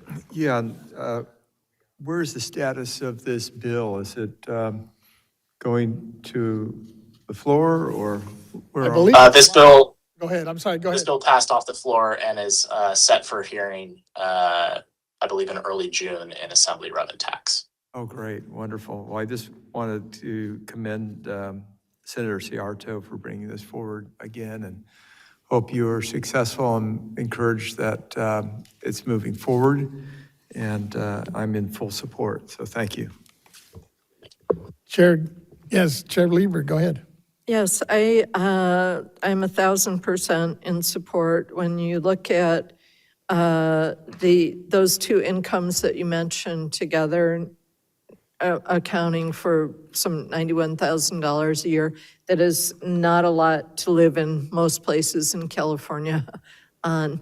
I think the median income in my county is $180,000 a year. So this is a very much needed bill to preserve access to services for veterans living with a disability. And so I am very much in support, and I'd love to take a motion from Mr. Vasquez. Yes, I will move that we support SB 888.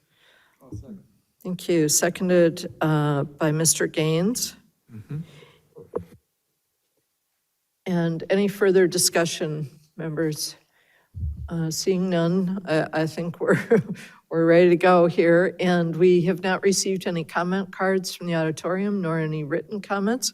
So we'll go to our AT&T moderator. Moderator, could you please tell us if there's anyone hoping to make a comment on item 11? If you'd like to make a comment, please press 1 followed by 0. 1 followed by 0.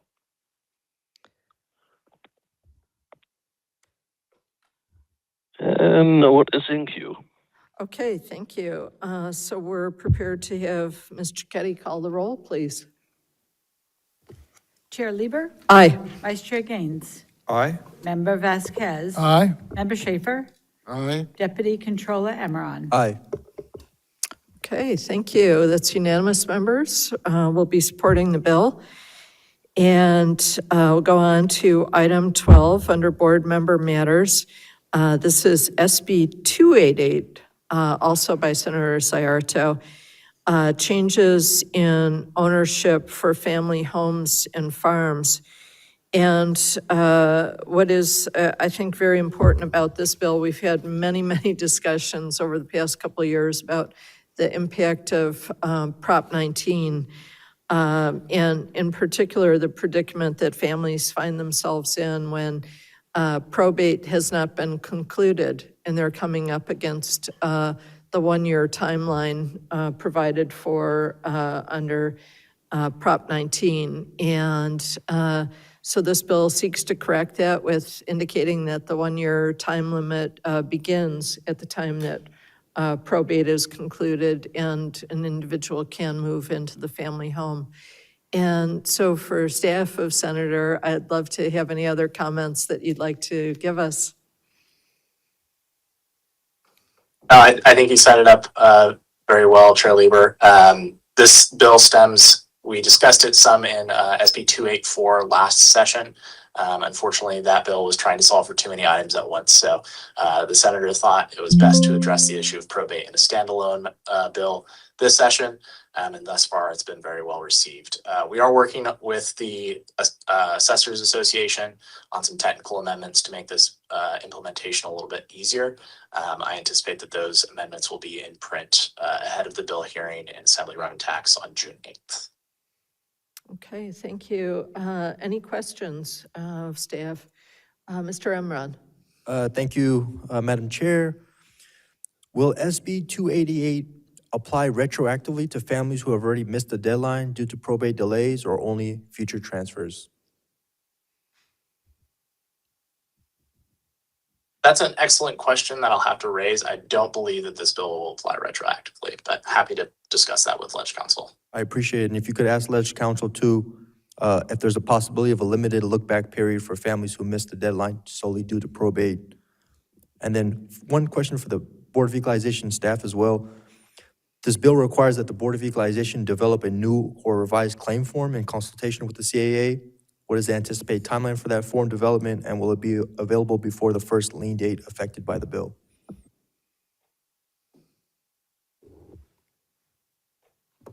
Thank you again, Deputy Controller Emron, for that question. Once again, David Young, Deputy Director of the Property Tax Department. If the bill passes, we will work and get the form developed so that it could be a standalone form for adoption and for them to use before the lien date. If the timing works out, we do our forms annually. We just brought them up earlier this year for board action in the consent calendar. If that works out, we can do it that way, but if it doesn't, we will bring it up for its proper implementation. Appreciate that. While I have you here, in the BOE analysis, there's a note that absent this fix, assessors may face retroactive appraisal challenges and escaped assessment statute of limitation issues. Can you describe the difficulty this creates for county assessors? Well, if the county assessors had to basically take on multiple appeals as to when the actual date of change in ownership happened, that would create quite a workload for them. As you already heard from LA County, they have 40,000 appeals right now waiting to be heard. Any additional, whether it's when the change in ownership actually happened or when they were denied that intergenerational transfer because of probate, would just add more work to their load. And this would actually affect more than just LA County. So it would be that magnified. Appreciate that. Thank you, Mr. Young. Of course. Vice Chair? Yeah, just a comment.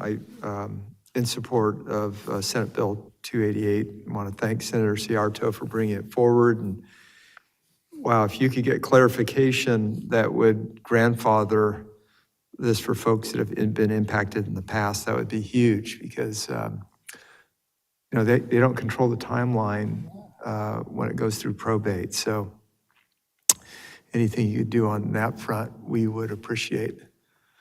Thank you. Okay, Mr. Vasquez.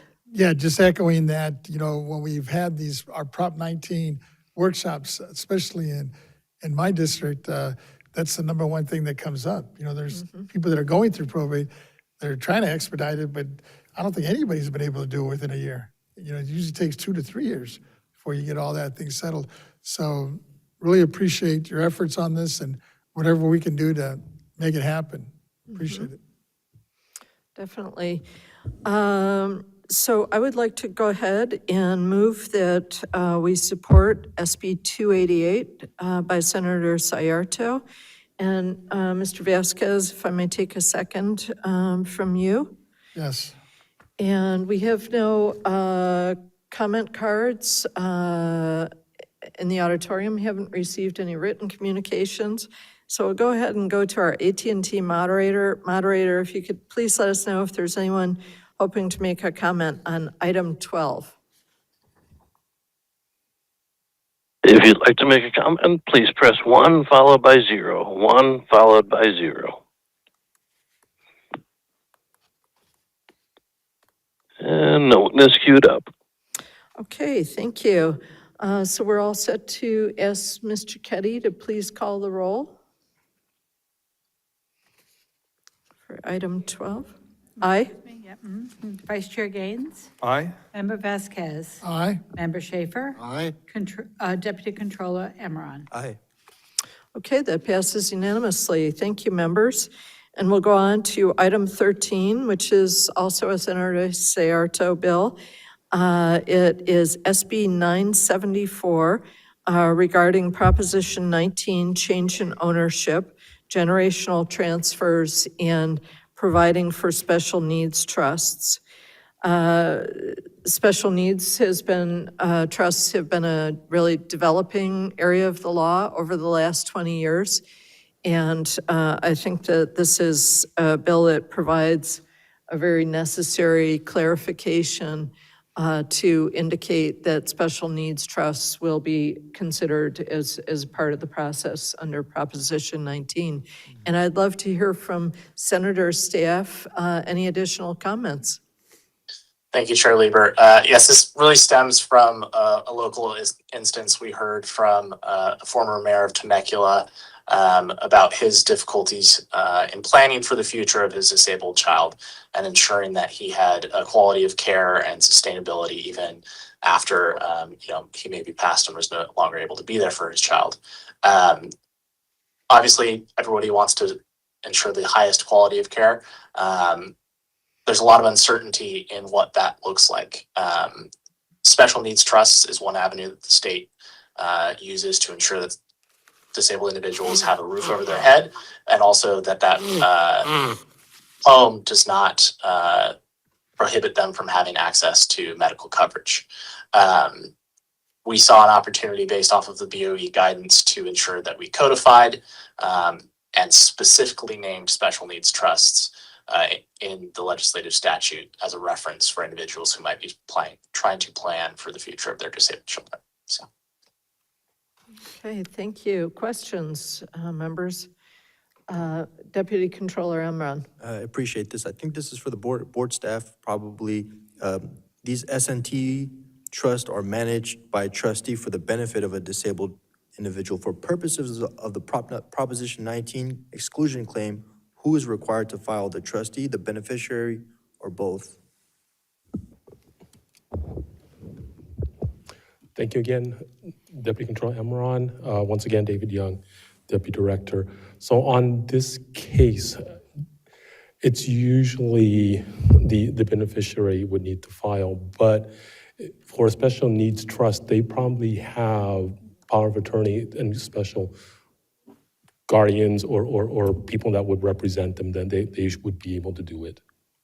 Understood. So Yes. a follow-up question, when the severely disabled beneficiary of an S&T passes away, what happens to the property and its tax base? Well, for property tax purposes, the beneficiary is seen as the owner, depending on where that property passes to. If they have another qualified transferee to it, then it could be subject to their own Prop 19 intergenerational transfer. But if not, if it's sold, then what would happen is they would treat it as if any other property that was sold, they would be reassessed at fair market value and put on the roll as Prop 13. So it's relinquished from the trust at that, if there's nobody to pass it down to, it's relinquished pretty much? Yeah, I mean, it would depend on the trust vehicle as to where the property goes after the beneficiary passes or no longer needs it, so. Appreciate that. Thank you, Mr. Of course. Other questions? Mr. Vasquez. Yes, thank you. My questions, I guess, are there other kinds of trusts, and I don't know if it's for Ciarta or our staff here, which should be specifically included in the definition here, either in the bill or in maybe future litigation or legislation here moving forward? For property tax purposes in general, for Prop 13 purposes to determine change in ownership, we actually look through the trust to see who the beneficial owners are. So in general, much of what this bill is seeking is pretty much common practice already. What this bill is trying to do is make that explicit and codify it, and basically make a safe harbor for this very unique special needs trust vehicle. So as of right now, we don't know of any other special trust that may need a similar bill, but in general, it's kind of how it's already handled. It just makes it very, very specific that this does qualify, and it clears up any ambiguity with the assessors when they go and look for a change in ownership. When they see a special needs trust, they know it's treated a certain way. Is that different than like a living trust? It's, a living trust is scrutinized under the same, basically under the same criteria. Oh, it is? Yeah, you see who the beneficiary, and if the. If somebody's living there. Yeah, if somebody's continues. living there, and if somebody, and the transferor is a qualified a qualified parent-child of the transferee, then you look through the trust, because the trust owns the property legally. Right. And so if you did not look through the trust, then these intergenerational transfers would not work, because it's not passing it to a child, but we look through the trust to see who actually is the beneficial owner, who actually gets the benefits of the property in the trust. Got it. Okay. Thanks.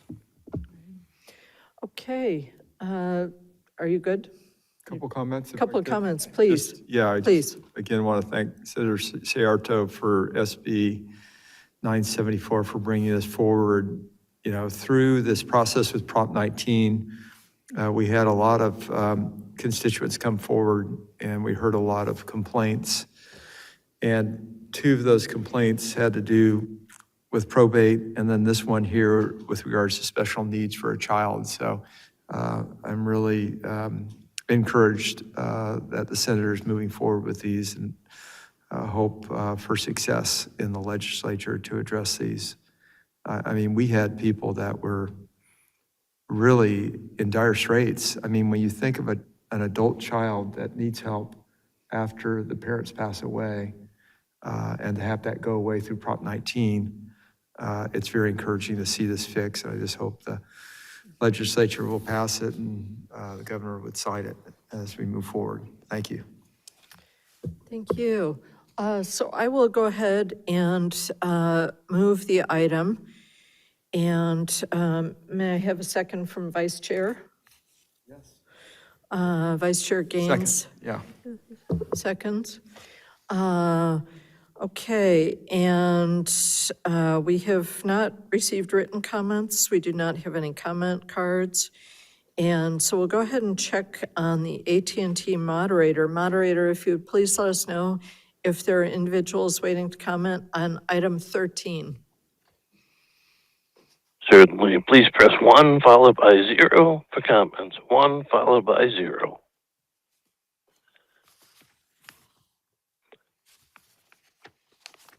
We presently have no comments. Okay, thank you. So we're ready to ask Ms. Cicchetti to please call the roll on item 13. Chair Lieber? Aye. Vice Chair Gaines? Aye. Member Vasquez? Aye. Member Schaefer? Aye. Deputy Controller Emron? Aye. Okay, unanimous approval of the bill, and thank you very much to Senator's staff for being here. Thank you. Members, we're going to go back to item 6 now, because I think we may have had some people who may have been on the phone line for a very long time. And this is my request for an informational hearing on affordable housing and issues relating to the welfare exemption, to focus on how the welfare exemption is working to promote the development of affordable housing. And I would request that a follow-up hearing be on July 22nd. My staff and I have been engaged with a number of affordable housing providers over the recent months, and have heard about some of the very large disparities that exist in how counties are dealing with the welfare exemption for affordable housing providers. Obviously, the creation of affordable housing has been a real imperative for our state in recent years, and ambitious goals have been set. But frankly, right now, our state, in terms of production, is not at the point of doing the dog paddle. We're really sinking in the face of our need. And we know that in terms of the workforce, and especially those individuals who are of a lower income, but are essential workers, it is really imperative that we look at these barriers to moving this forward. So some of the issues that we'd like to examine are delays in processing of welfare exemption at the level of the counties, possible discrepancies among approaches within county assessors' offices in the application of the welfare exemption.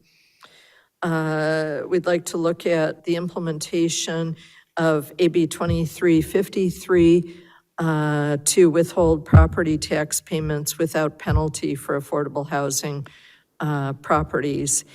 And I think that this will be a very meaningful hearing and falls squarely within our duty to have oversight and ensure equalization among counties in how these basic functions are treated.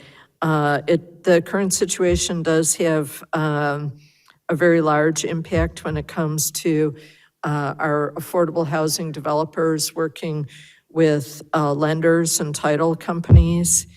And again, as we've seen in so many different topics on the BOE, sometimes forms can be very much a part of the dysfunction and the hurdles that are out there. So I think that this will be a very useful hearing and worth our time to have. So do we have any questions at this point about the possibility of a hearing? Yes, thank you for bringing it back. I think this is great.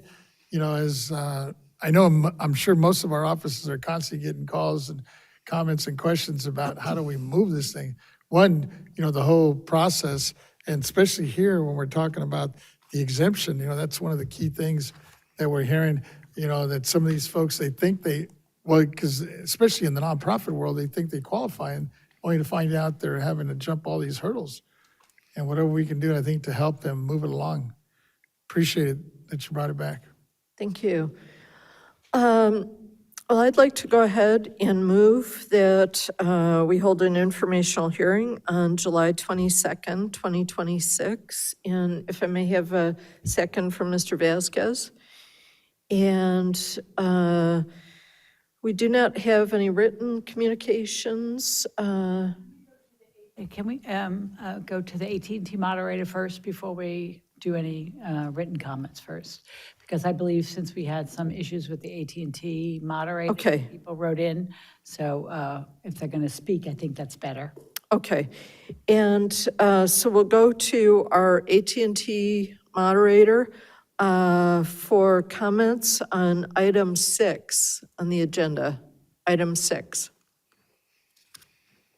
Please press 1 followed by 0 for comments. 1 followed by 0. Okay, we have 2 that have queued up, and we just have to gather the names. It'll be a moment.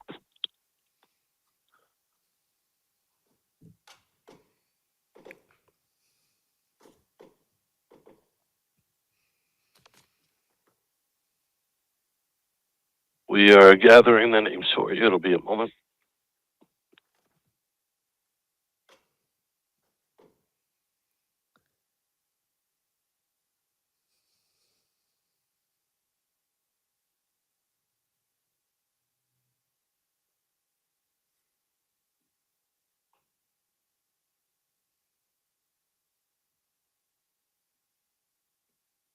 The first comment is from JT Harrig Mack. Please go ahead. Hi, good afternoon. My name is JT Hirschmack. I work with the Nonprofit Housing Association of Northern California, or NPH. We represent nonprofit and mission-driven affordable housing developers across the 9 counties of the San Francisco Bay Area. Just want to say we appreciate Chair Lieber and her staff for bringing this important item forward. We support holding this hearing to share our experiences with the welfare tax exemptions and how it impacts our work to address our state's urgent need for affordable housing. Thank you. Thank you.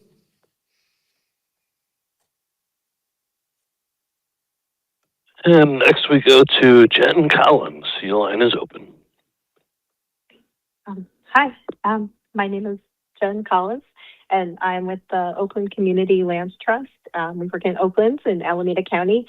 And I also do a lot of work with our statewide community land trust network. So just especially around welfare tax exemption issues. So just really aware of how much this issue matters to our organizations across the state. And really I want to thank Chair Lieber for bringing this up and support the motion, and hopefully have a chance to talk more about this with you all. Thank you so much. Thank you. And there's no one else in queue. Thank you very much. Okay, members, we'll bring it back to the board now. And I've made a motion, which Mr. Vasquez has seconded, that we hold the hearing on July 22nd, 2026. And we're all set for Ms. Giacchetti to call the roll, please. Chair Lieber? Aye. Vice Chair Gaines? Aye. Member Vasquez? Aye. Member Schaefer? Aye. Deputy Controller Emron? Aye. Thank you, members. The item passes unanimously. So we will go on now to item 15, the Executive Director's Report. Ms. Stowers.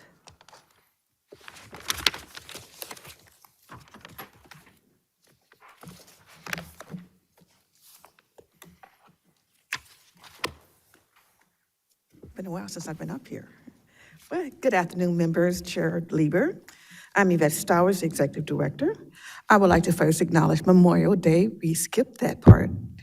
We just had Memorial Day this past Monday, and it's a reflection a solemn reflection for those who gave everything in active service to our country. Now, a little history.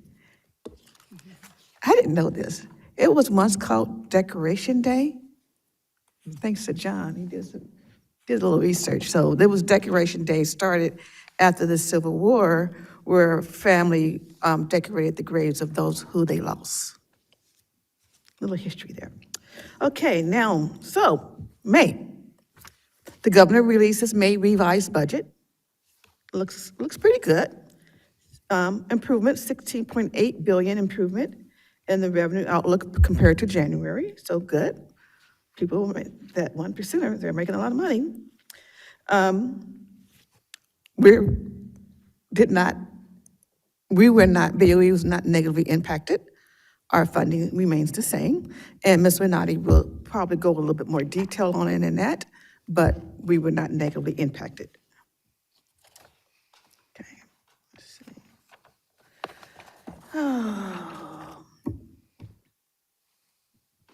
I'm gonna skip the budget. Skip. Upcoming events. The assessors will have their summer conference August 3rd through the 7th in Napa, California. Once the registration opens, I will send you the information so you can register for the conference. I'm skipping a lot because I'm tired. Let's see. My team will provide their reports. And let's go to item 16, if that's okay. Oh, do you have any questions on my brief report before I go to item 16? Okay, item 16, members, Revenue and Taxation Code Section 617 requires the county assessors to annually complete their local assessment roll by July 1st. Section 155 provides that the board or the executive director may extend by 30 days the deadline for official act by the assessor. In the case of public calamity, the deadline may be extended by 40 days. Section 155 also requires the executive director to inform the board of any such extensions in the next regular meeting.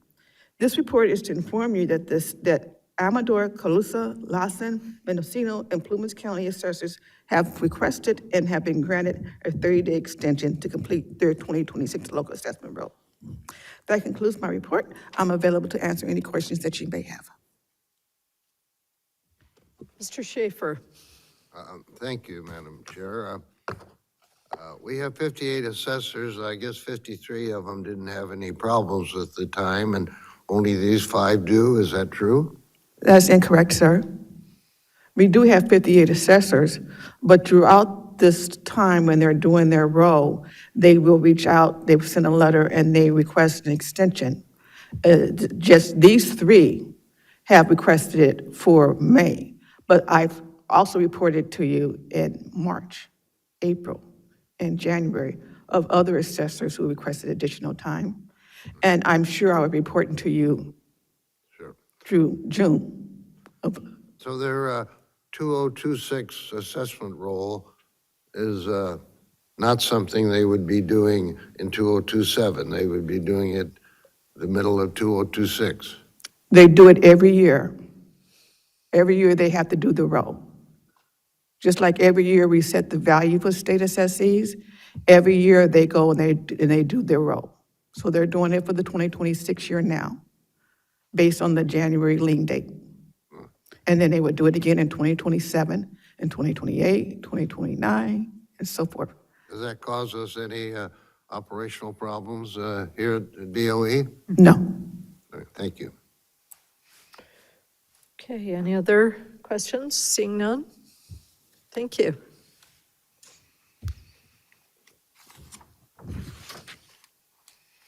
Go on to item 17, operational priorities, presented by Ms. Renati.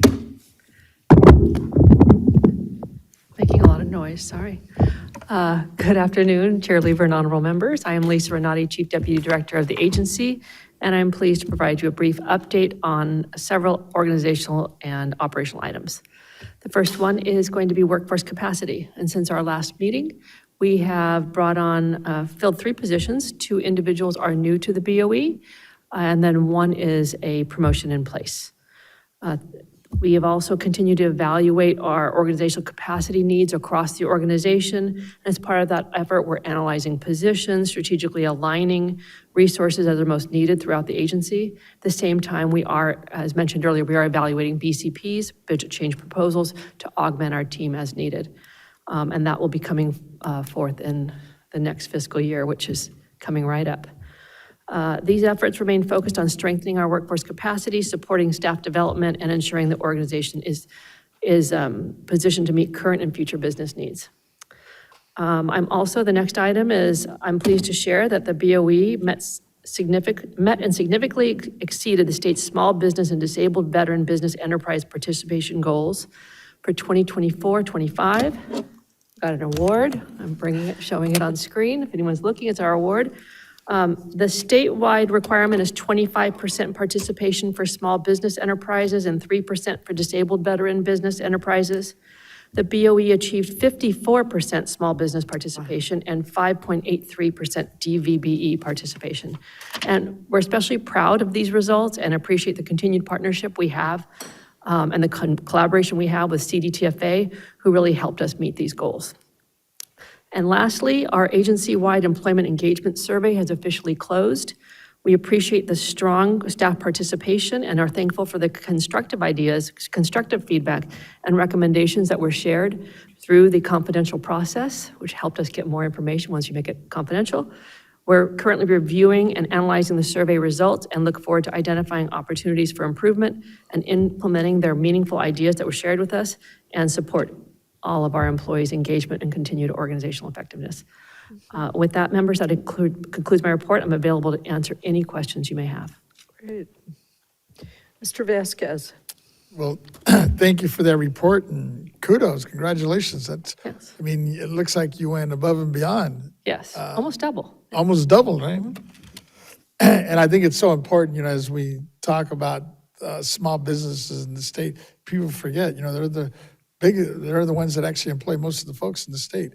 We always hear about the big corporations, but at the end of the day, it's these small businesses, and glad to hear that. Thank you. Mm-hmm. Vice Chair. Yeah, I just wanted to congratulate you also, and on both the small business and the vets, and what more can we do in terms of educating vets and business owners in terms of how they can participate. We talked a little bit about that if we can do maybe there's a means of outreach where we could make sure people are getting the proper training, understand the process? So the information's available on the Department of General Services, DGS, their website, dgs.ca.gov. And small businesses and veterans veteran business-owned businesses need to sign up to be a state vendor. And once they do that, then all state agencies who are, and everyone's trying to meet these goals, when you're looking for when to purchase something and making, meaningful decisions, it's a quick glance to see if there's anyone that could provide that to you at a reasonable cost. And so going to that website and signing up is the best way to do so. Yeah, wonderful. That's great. Thank you. Can you give that website address again? dgs.ca.gov. Great, thank you. And then Google, in the search box, look for small business. Okay.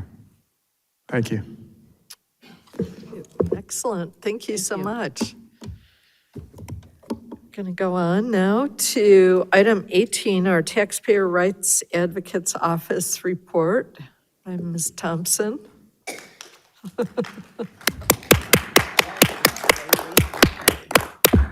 Well, you're going to like these statistics, Ms. Lieber. I already like them. So, good afternoon, Chair Lieber and honorable board members. My name is Lisa Thompson, Chief of the Taxpayer Rights Advocate Office. And I'm going to update you on the activities of the TRA office. To keep you informed, for my update, I'll provide completed case statistics where we assisted taxpayers last month, as well as updating you on tasks that have been completed in preparation for the upcoming Taxpayer Bill of Rights hearing. That Bill of Rights hearing will be held on August 26, 2026, right here at the May State Complex in Sacramento. As far as the total number of completed cases for April, our office completed 30. 5 were in Vice Chair Gaines's district, District 1. 13 were in Chair Lieber's district, District 2. 5 were in Member Vasquez's district, District 3. And 7 were in Member Schaefer's district, District 4. Of those 30 cases, 6 were in the administrative category and 24 in the evaluation category. The memo that is attached to the public agenda notice identifies those completed cases by category and topic. However, for the valuation category, the topic with the highest number of completed cases was exclusions with 8 cases. With respect to the administrative topic, the topic with the highest number of completed cases was penalties and penalty cancellations with 2. As far as those 8 exclusion cases, 4 pertain to the parent-child exclusion, 1 for the grandparent-grandchild exclusion, and 2 for base year value transfers for seniors, and then 1 pertained to a base year value transfer for disaster relief. As far as the tasks completed for the upcoming Taxpayer Bill of Rights hearing, we updated the TRA web pages to reflect the details of the upcoming hearing, as well as to provide the details of the prior hearing into the historical information pages. We worked with our service provider to create posters and flyers for the upcoming hearing. And there is a new design for the poster and flyer this year, thanks to our new agency's communications officer, Mr. Taylor. It has more of a modern look and is more prominently displays information for the taxpayers on the posters as well as stakeholders. Next month, you'll be provided with copies of that poster and flyer. Also, a letter to assessors will be issued this Friday attaching that poster and flyer. And again, at next month's update, the TRA office will update you on the issuance of that LTA. Finally, I would like to inform the board members that we have completed an update of the publication 802, the information guide for disaster relief for the damaged and destroyed property. It was updated for statutory changes due to Assembly Bill 245, Statutes of 2025, Chapter 530, and also updated due to changes from Senate Bill 663, Statutes of 2025, Chapter 549. We anticipate the LTA to be issued this Friday on that, and that LTA will identify the key items that were updated as far in that publication. So that concludes my updates. I'm available to answer any questions that you may have. Any questions? Mr. Vasquez. Thank you, Madam Chair, and thank you, Ms. Thompson. And looking at this, I guess this is your final report before us. 'Cause It is. Friday's the last day. So we're going to miss you. You're leaving a huge hole here we got to fill pretty soon. Thank you. But thank you for everything. And really, you and your staff for all you've done to help Yes, us. my staff is amazing. Really appreciate it. And I'm jealous. You're going to be traveling the world. My husband's not going to be so jealous. He's at home all day. Careful what you wish for. So, yeah. Vice Chair. Yeah, I just want to, again, thank you for your last report and appreciate a job well done. So, thank you. Thank you. Excellent. Mr. Schaefer. I was just going to observe that Jimmy Kimmel also had his last reports this last week, but you had longer tenure than he did, and you left on you're leaving on your own terms. That's true. I'm going to count backwards from now on. Oh. Anything further? Well, thank you so much. You've really ended it on a high note here, which we appreciate. So thank you so much. Thank you. Have a great day. Okay, members will go on to item 19, property tax form, BOE 701A, and this will be presented by David Young. Thank you, Chair Lieber, honorable members of the board. For the record, my name is David Young, Deputy Director of the Property Tax Department. Before you, I have Form BOE 701A. This is earlier today, you already adopted on consent numerous forms. The Government Code 15606 requires us to basically prescribe and enforce its use. I wanted to take this one separate from that one because there was a lot of interest in this one. Yes. As you will recall, about a year or so ago, we were asked to prescribe a form that would authorize agents and designate attorneys in order to act on the behalf of a taxpayer for the assessors. We went through a long development process. We actually had this form on the agenda at least twice, and both times we had comments and we worked with stakeholders to basically make additional changes and comments. I believe we've kind of come to a consensus and this form is ready for prime time. I wanted it on its own separate item so people would notice it, and if there were any more comments, this would be their opportunity to raise them. We have not had any as of yet. So before you, I ask for the board's consideration and adoption of the form, and it will be made effective immediately upon your action. Thank you so much. And I will just kick the ball off by giving my thanks to you and to your staff for the very long process that this has been. And you've brought it off in great style and getting everyone on one page. And it is just no small thing to get the details right in a form, because there has been so much dysfunction that came out of the lack of clarity on it, and I think you've really landed it in a great way here. So thank you to you and your staff for working so proactively with all of our stakeholders and making sure that we have the backup that we need. Of course. And any other comments on that, Mr. Vasquez? Yes, I'd like to also chime in and thank you for putting it all together. And I guess, as you know, we've always had a lot of input from stakeholders and participants on this. And I guess the only question I had is, can you talk a little bit about the stakeholder engagement process that you used on this one? Of course, I'd be more than happy to. So this was brought up actually at a TRA meeting, and the issue was brought up that there was no prescribed form. Each individual assessors either developed their own or did not have one. And you had to write a letter or do something else to convey that this agent represents you in matters before the assessor's office. So we took that on. We worked with the assessors first, and we were able to get some consensus as to what they needed as information in order to have an agent represent them. We had other stakeholders, agents and whatnot, then come in and say, hey, we would like some additional amendments and changes to address some of our needs. And the last group that actually weighed in were actually the attorneys. The attorneys, because they are attorneys by nature, have the power of attorney to represent somebody. Their treatment was a little bit different. They did not need authorization. They did not need the property owner to sign saying they authorized. All they had to do was declare they are the attorney of record for this taxpayer.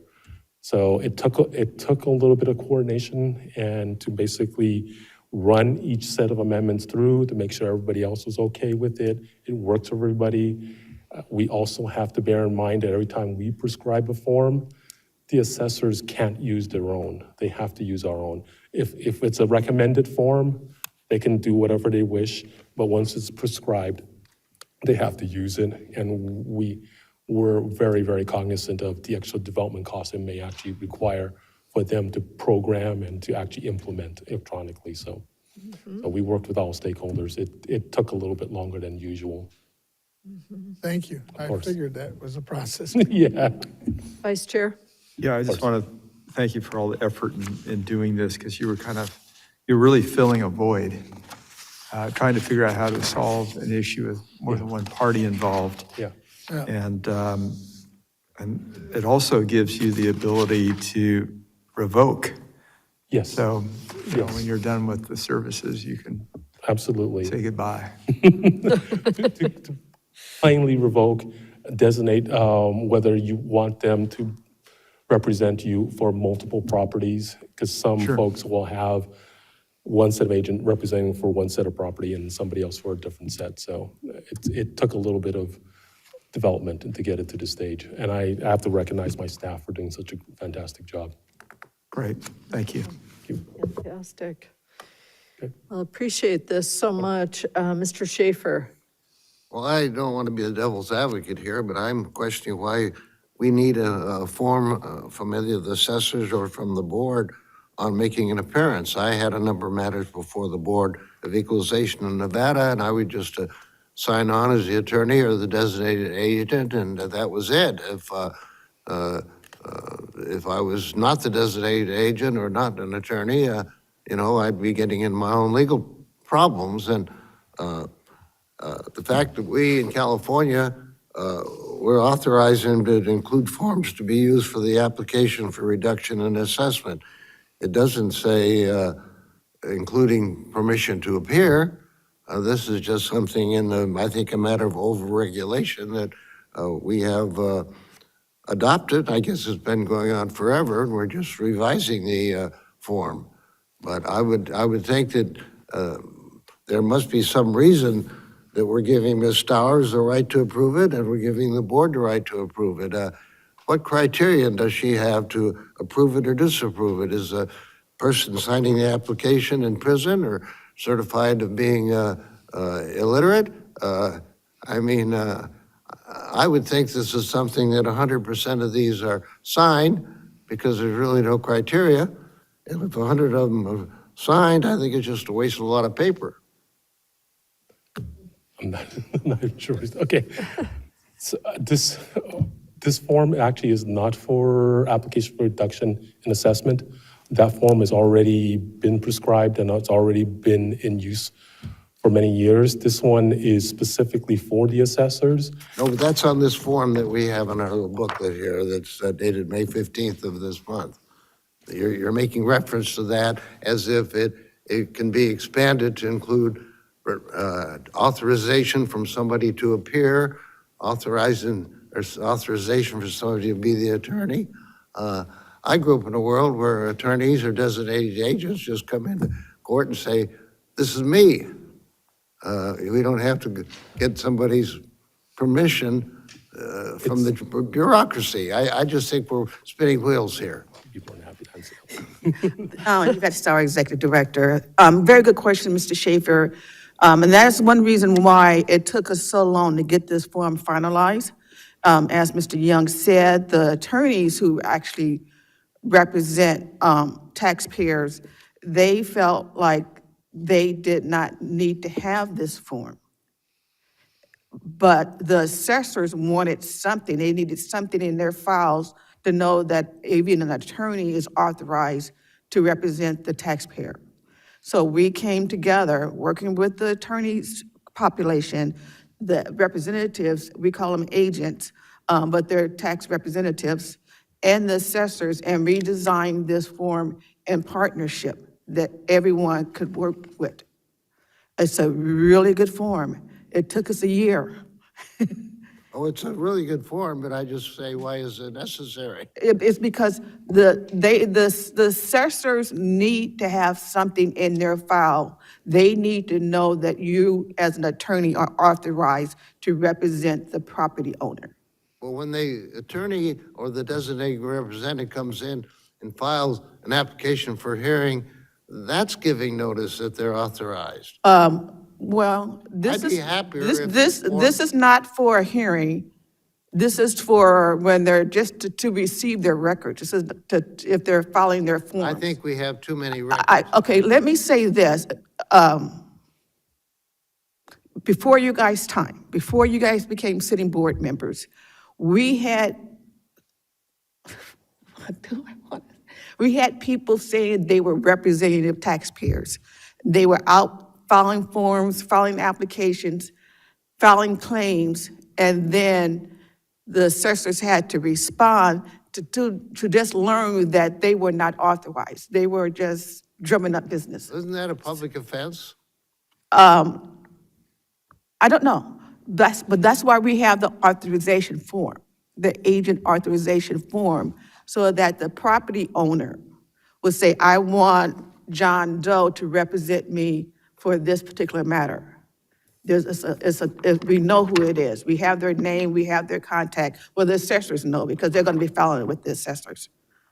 So it's a needed form. Wouldn't it serve, when John Doe files a pleading with a name, a phone number, and email, wouldn't it be just as easy for the clerk to call up and say, we have you as a record on this, can you confirm this? And they would say, of course, you know. No, but the public wanted a standard form. They didn't want to have just 58 different types of forms to fill out. This came from the Taxpayer Bill of Rights hearing where the agent said she represents hundreds and hundreds of property owners, taxpayers, and nothing was done the same. The agent asked for this, and we thought it was a great idea to have one form prescribed. Once we prescribe it, the assessors have to use it. They can't have their own standalone form. This is what we do. But if your recommendation was we eliminate the form altogether, we'd think of all the trees that are not going to be knocked over to. Well, I wish we would eliminate some of those trees, because I had a tree fall on my house the other day. So, can you imagine the insurance problem I'm gonna have? And it's a city tree. I think in the interest of time, we have to kind of agree to disagree, and we are going to take a vote on this item, if that's correct. Yes. And so, you know, this grew out of really protection of the taxpayers' information and not allowing extraneous third parties to sort of go fishing through taxpayer records and obtain information. And I certainly want that for my constituents. So we'll go ahead and move towards a motion. I think Mr. Vasquez is motioning with his thumbs up. Second. And Move to approve Form BOE 701A.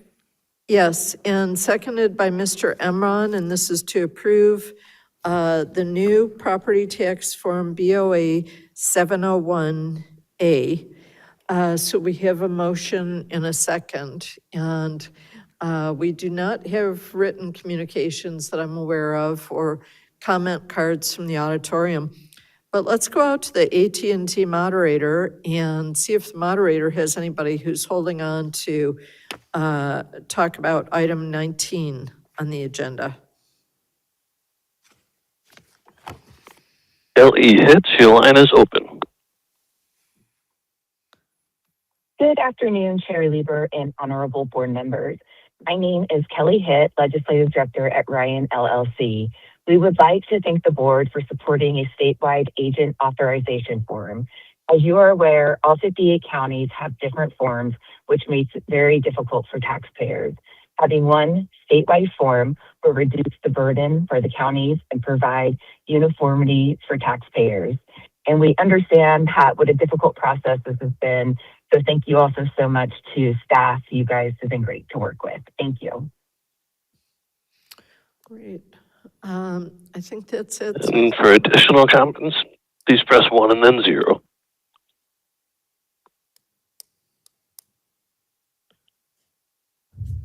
And there's no one else in queue. Okay, thank you. So members, if there's no further discussion, then we're going to ask Ms. Cicchetti to call the roll, please. Chair Lieber? Aye. Vice Chair Gaines? Aye.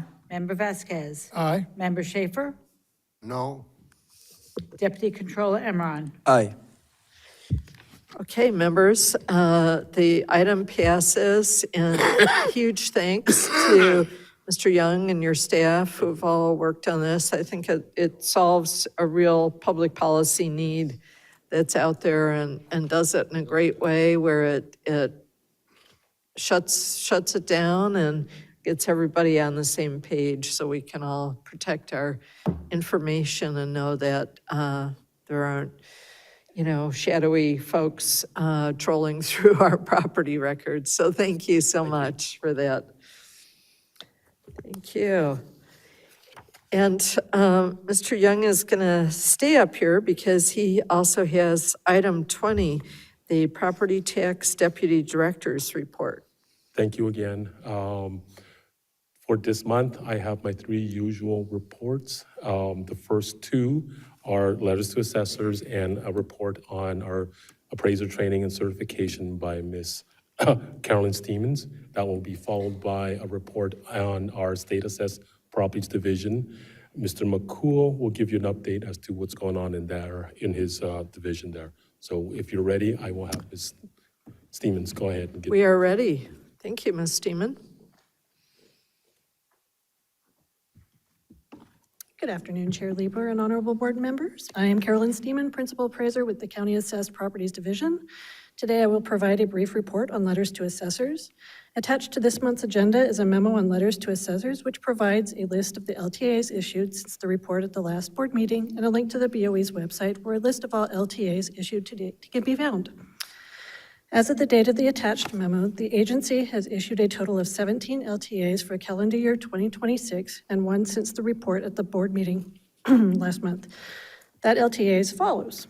An LTA to issue the report on budget, personnel, and appeals data for the 2024-25 roll data appeals data for the 2024 roll data for the 25-26 fiscal year. This concludes my report on letters to assessors. I'm available if you have any questions. Okay, any questions on the LTAs? Okay, seeing none, we could go on. I will now provide a brief report on the BOE's appraisal, training, and certification program. For the 2025-26 fiscal year, BOE staff scheduled 40 classes and 2 webinars. Additionally, 7 classes were scheduled with instructors in the county assessors' offices for their staff. Of the courses taught by the BOE, all 40 have been completed for the fiscal year, including 4 since the last board meeting. In addition, both webinars have been completed. For courses taught by the counties, 7 have been completed since the beginning of the fiscal year.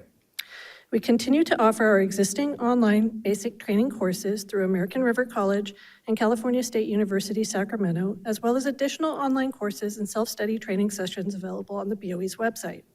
This concludes my report on training and certification, and I'm available to answer any questions. Okay, any questions on training and certification? If not, thank you so much. And we'll invite up Mr. McCool to present on state assessed property quarterly report. Thank you. Good afternoon, Chair Lieber and honorable members of the board. My name is Jack McCool, Chief of the State Assessed Properties Division. Now that the board has set the unitary values for the 374 state assessed companies, SAPD will be mailing the annual notices of unitary value to each state assessee. Each notice will provide the assessees with the board-adopted unitary value for 2026 and will also provide information on how to file an appeal. SAPD will now turn our attention to allocating this year's unitary values to the 58 counties in preparation for the state assessed board roll that will come before the board in July. The objective of our allocation of unitary values is to assign the correct amount of each company's property to the counties in which their property is located. All of our state assessees will receive a report detailing how their unitary values are allocated in each county by mid-June. The other area of focus for our division is the private railroad car valuations. The PRC property statements are due annually on April 30th, and our staff are now busy working to complete those appraisals timely.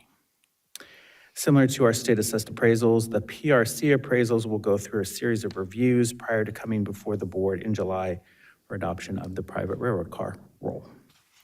Thank you, members. That concludes my report on the state assessed properties division for this month, and I'm happy to answer any questions you may have. Okay, any questions for Mr. McCool? Okay, seeing none, thank you so much. And we will go on to item 21, our Legislative Research and Statistics Division Chief's Report by Mr. Angelo.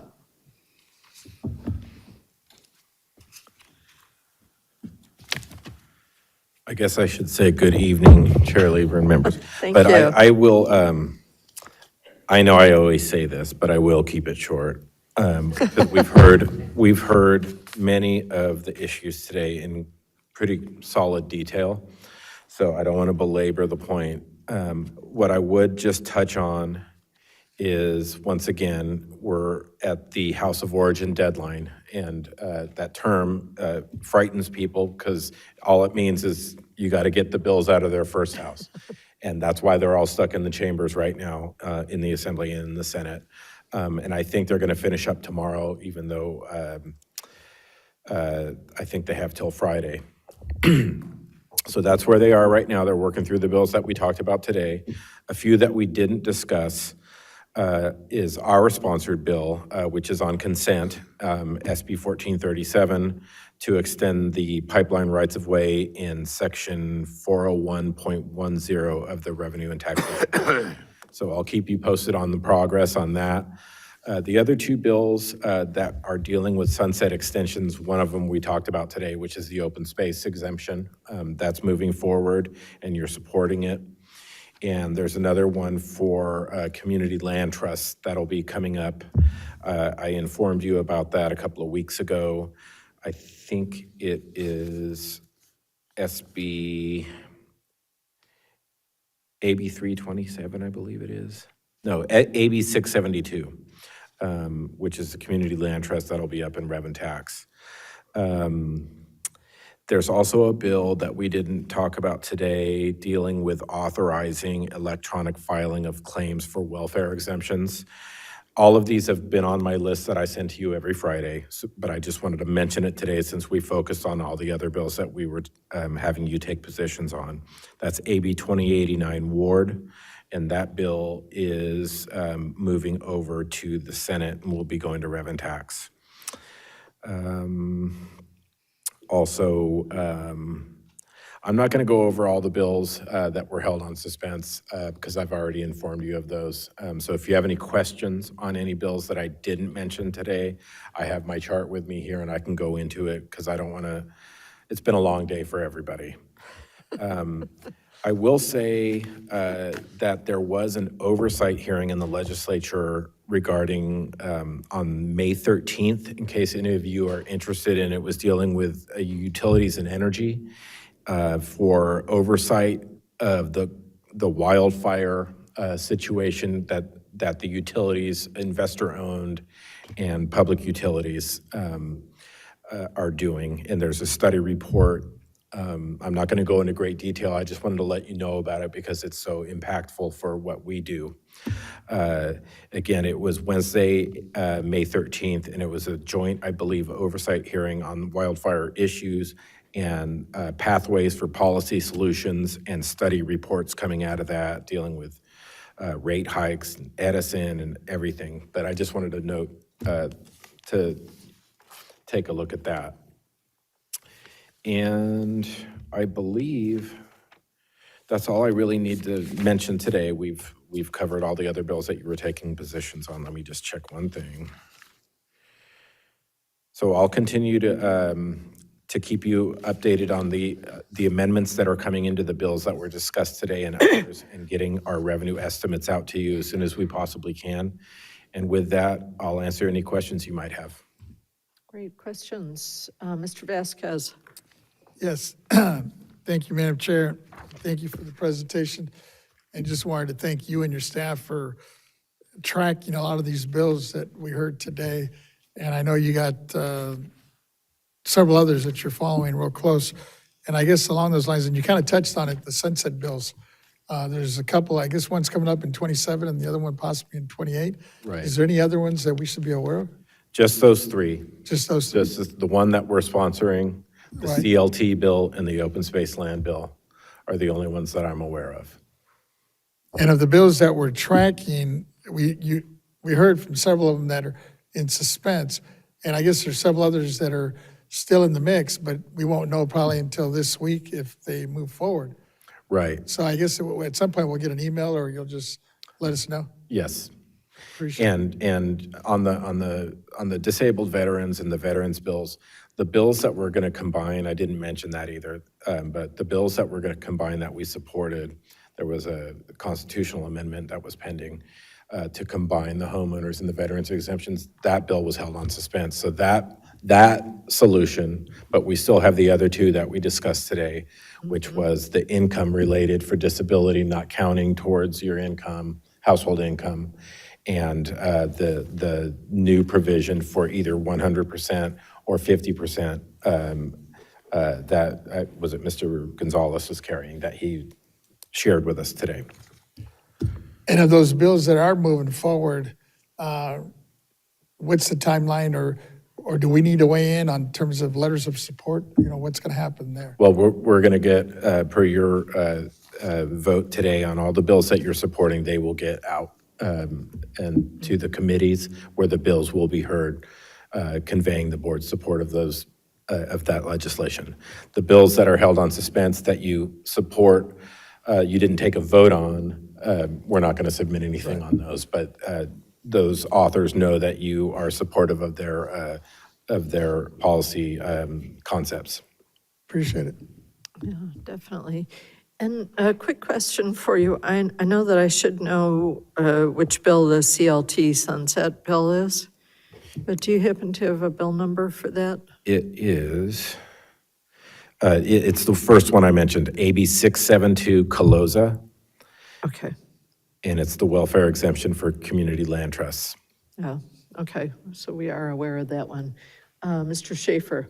Yes, Mr. Angelo, I'm aware that the legislature used to permit virtual testimony from witnesses during COVID, and when COVID was over, that stopped, and that the current practice is they only receive testimony in writing or in person.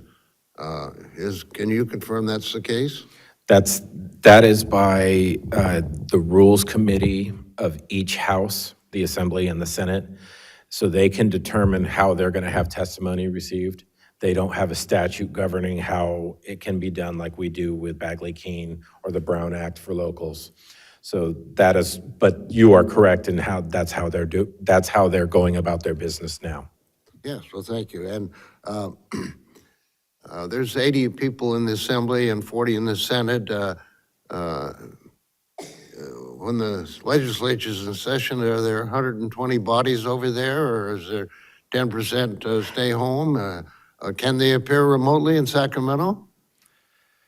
They make announcements on the floor when a member is out for whatever reason, whether it's health reasons or whatnot. But the 120 are there, and then they go back to their districts on Fridays.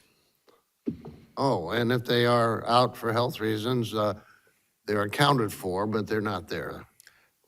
Correct. No. You don't want to miss votes. Pardon me? You don't want to miss votes as an elected legislator. I mean, that's something that you really keep a close eye on unless Well, that's, you're incapacitated or something of well, that. you've been a legislator and I haven't. Coming close. Thank you. Okay, well, thank you very much. We're going to have some filling in of the spreadsheet. I've already been doing it on my copy here, joyfully adding some support positions. So thank you so much for helping with that process. And thank you to our board members. As was mentioned earlier, if we had waited for the June meeting, we'd be coming in after the policy committees in the opposite houses. So we're coming in right on time here with support for these bills that we do value to meet the policy needs of our constituents. So I think that's it. We don't need a motion on the executive director's reports. Yes, that is what I was trying to put my finger on. So we do not have any written comments on items 15 through 18 and 20 through 21. We don't have any comment cards from the auditorium, but let's go to the AT&T moderator and see if there's anyone who would like to make a comment on items 15 through 18 or 20 through 21. Please press 1 followed by 0 for comments. 1 followed by 0.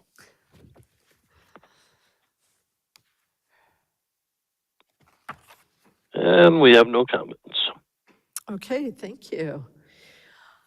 Well, members, we will go on to our closing remarks and then our adjournment. If there's anyone who would like to make a closing comment, Mr. Emron. Thank you, Madam Chair. Really appreciate just such a great meeting and really squeezing in a lot of work in a day's worth of work. I'm really excited, the controller as well, to kick off the Intangibles Work Group next month. We've been working closely with the California Assessors Association and all our stakeholders, so it should be a really good one. I'm looking forward to it. It's going to be a little bit of a long meeting, so just brace yourselves, but it should be some good work. Thank you. I'd also like to close out in memoriam for Mr. Clarence B. Jones. He's a great civil rights lawyer, a confidant, and advisor to Martin Luther King Jr., who passed away in San Francisco at the age of 95.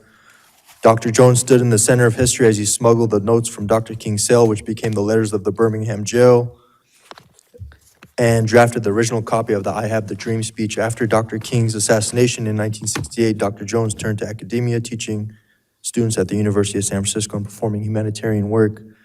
He was awarded the Presidential Medal of Freedom by President Joe Biden. There were very few icons of the civil rights era left, and with the passing of Dr. Clarence B. Jones, we lost one of the finest. He was a resident of the Bay Area for 20 plus years, so may he rest in peace. And I really do appreciate the controller speaking out earlier about the shooting and the massacre at the Islamic Center of San Diego. I was in San Diego the day before it happened, and how shocked I was. As a Muslim American, I visited that mosque, I met with the children, I prayed within those walls, and it's not just a building. It's a place of peace and worship, of community, of belonging. To know that violence entered that space is a grief that is difficult to put into words. And I do want to give an in memoriam to the 3 men that lost their lives, the 3 heroes: Amin Abdullah at the age 51, teacher Nadir Awad, age 57, and the mosque caretaker Mansour Kazia at age 78. They're pillars of that community. When I've entered, there's a playground on the side, there's a school in the back. They saved the lives of over 140 children.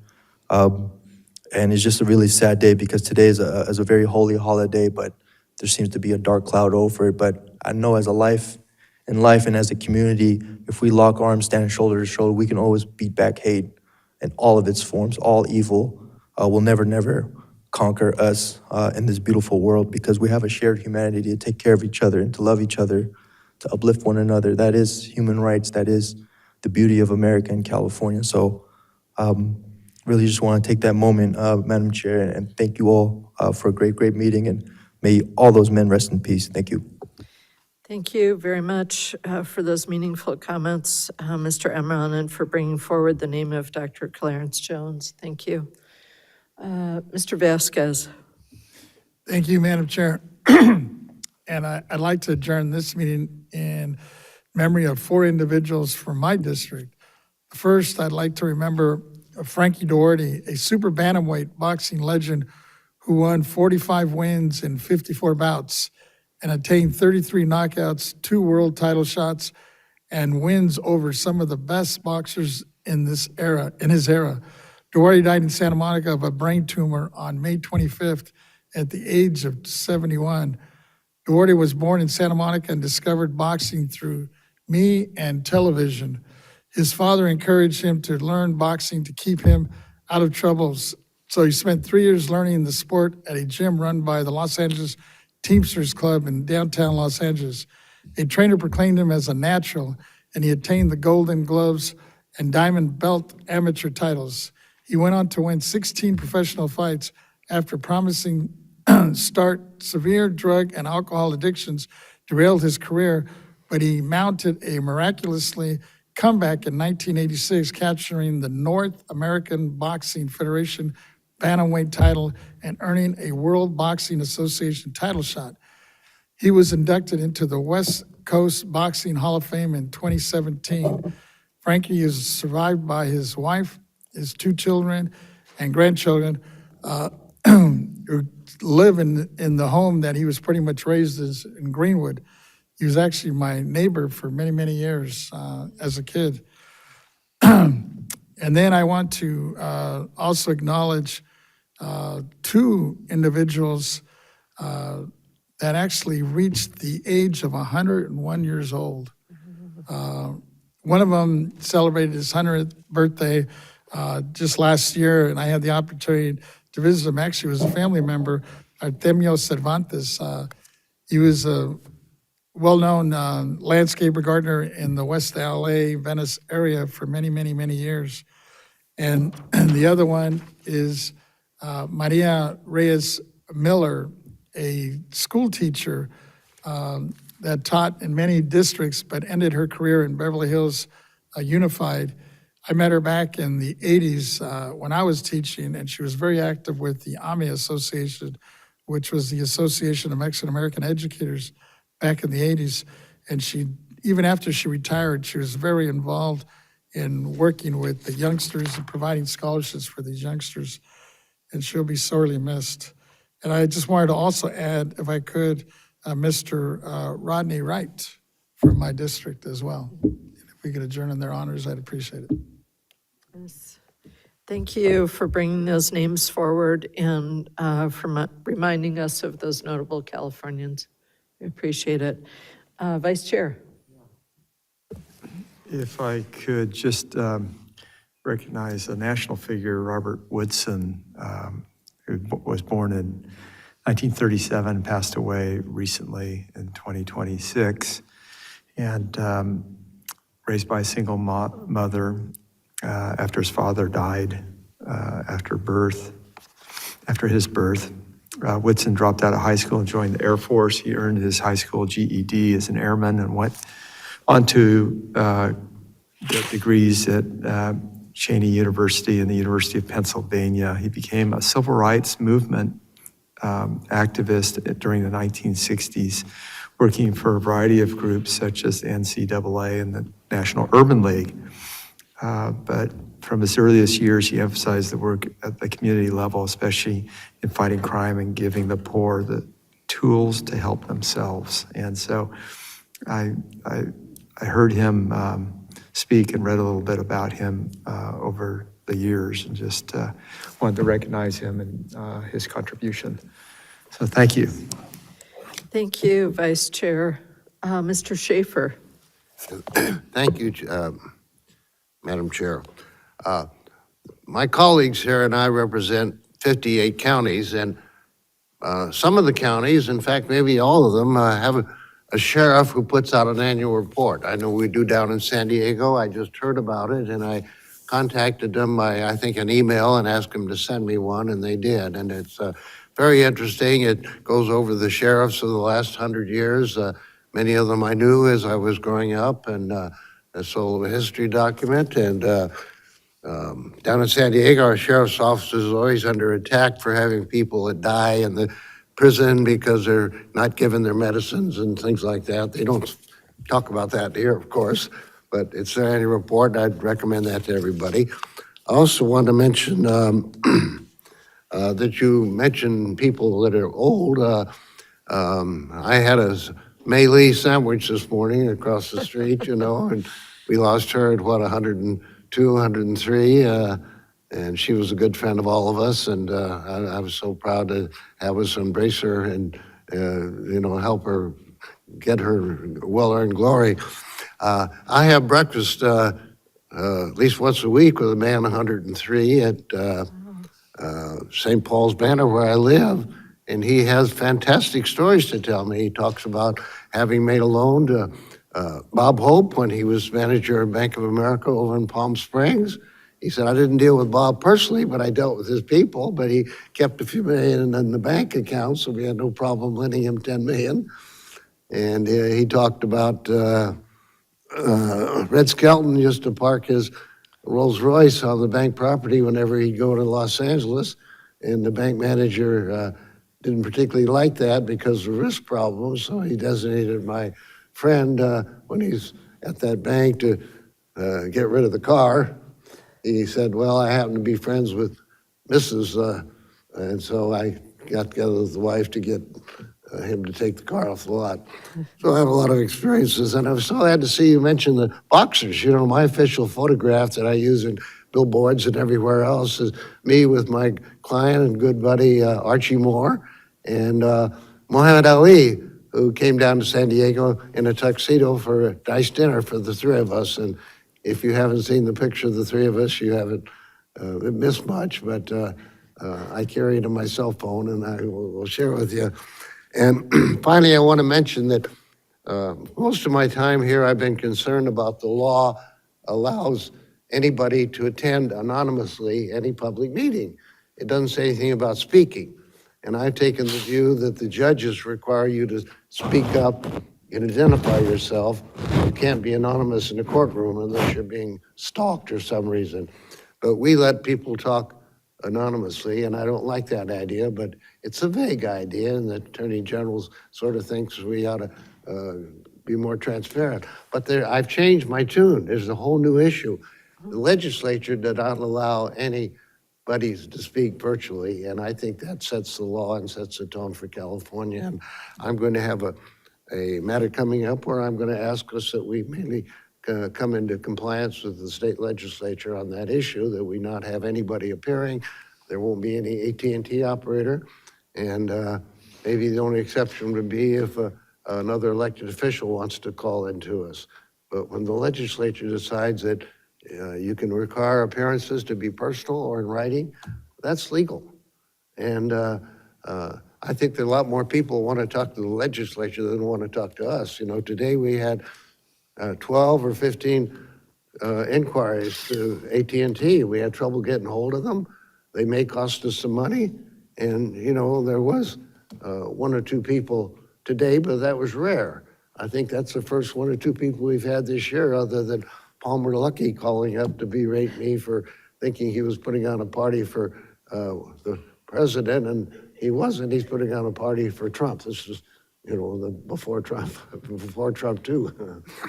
So this is a very good meeting, and I appreciate all that we've had here together and the few people that hang around. And it's nice to be here when we say adieu to Lisa. Thank you. Yes, excellent. Thank you very much, Mr. Schaefer. And we're getting right down to the end here, and I'll just say that our next scheduled board meeting is on June 24th and 25th, 2026, and it'll be right here at the Maley State Office Complex. There's no way we could have it in one day? You have to No, Mr. Schaefer, it's going to be quite a considerable amount of content to go through. It's not a day and a quarter, it's really boring. No, it's going to be a full 2 days, guaranteed. It's going to be substantive. Mr. Vasquez. And, you know, now that you mention it, you know, this will be our last meeting before the election, regardless of who people are supporting. It's all about making sure people turn out. You know, they need to exercise their right. We forget, you know, in so many countries, you don't have the right or the privilege to vote. Here we do. And well, every one of us is on the ballot except Mr. Emrod. Absolutely. Well, we won't delve into the politics of it all I'm because just saying, just we'll whoever start it to is, lose some audience turn here. out. The people have a chance to vote no on each of us. That too. Yes, well, before we get them into that posture, we'll just say that we'll see you back here on June 24th and 25th, right here at the May Lee State Office Complex in Sacramento, and we'll stand adjourned at 4:10 PM. Thank you. I wanted to ask you, have you ever meant check?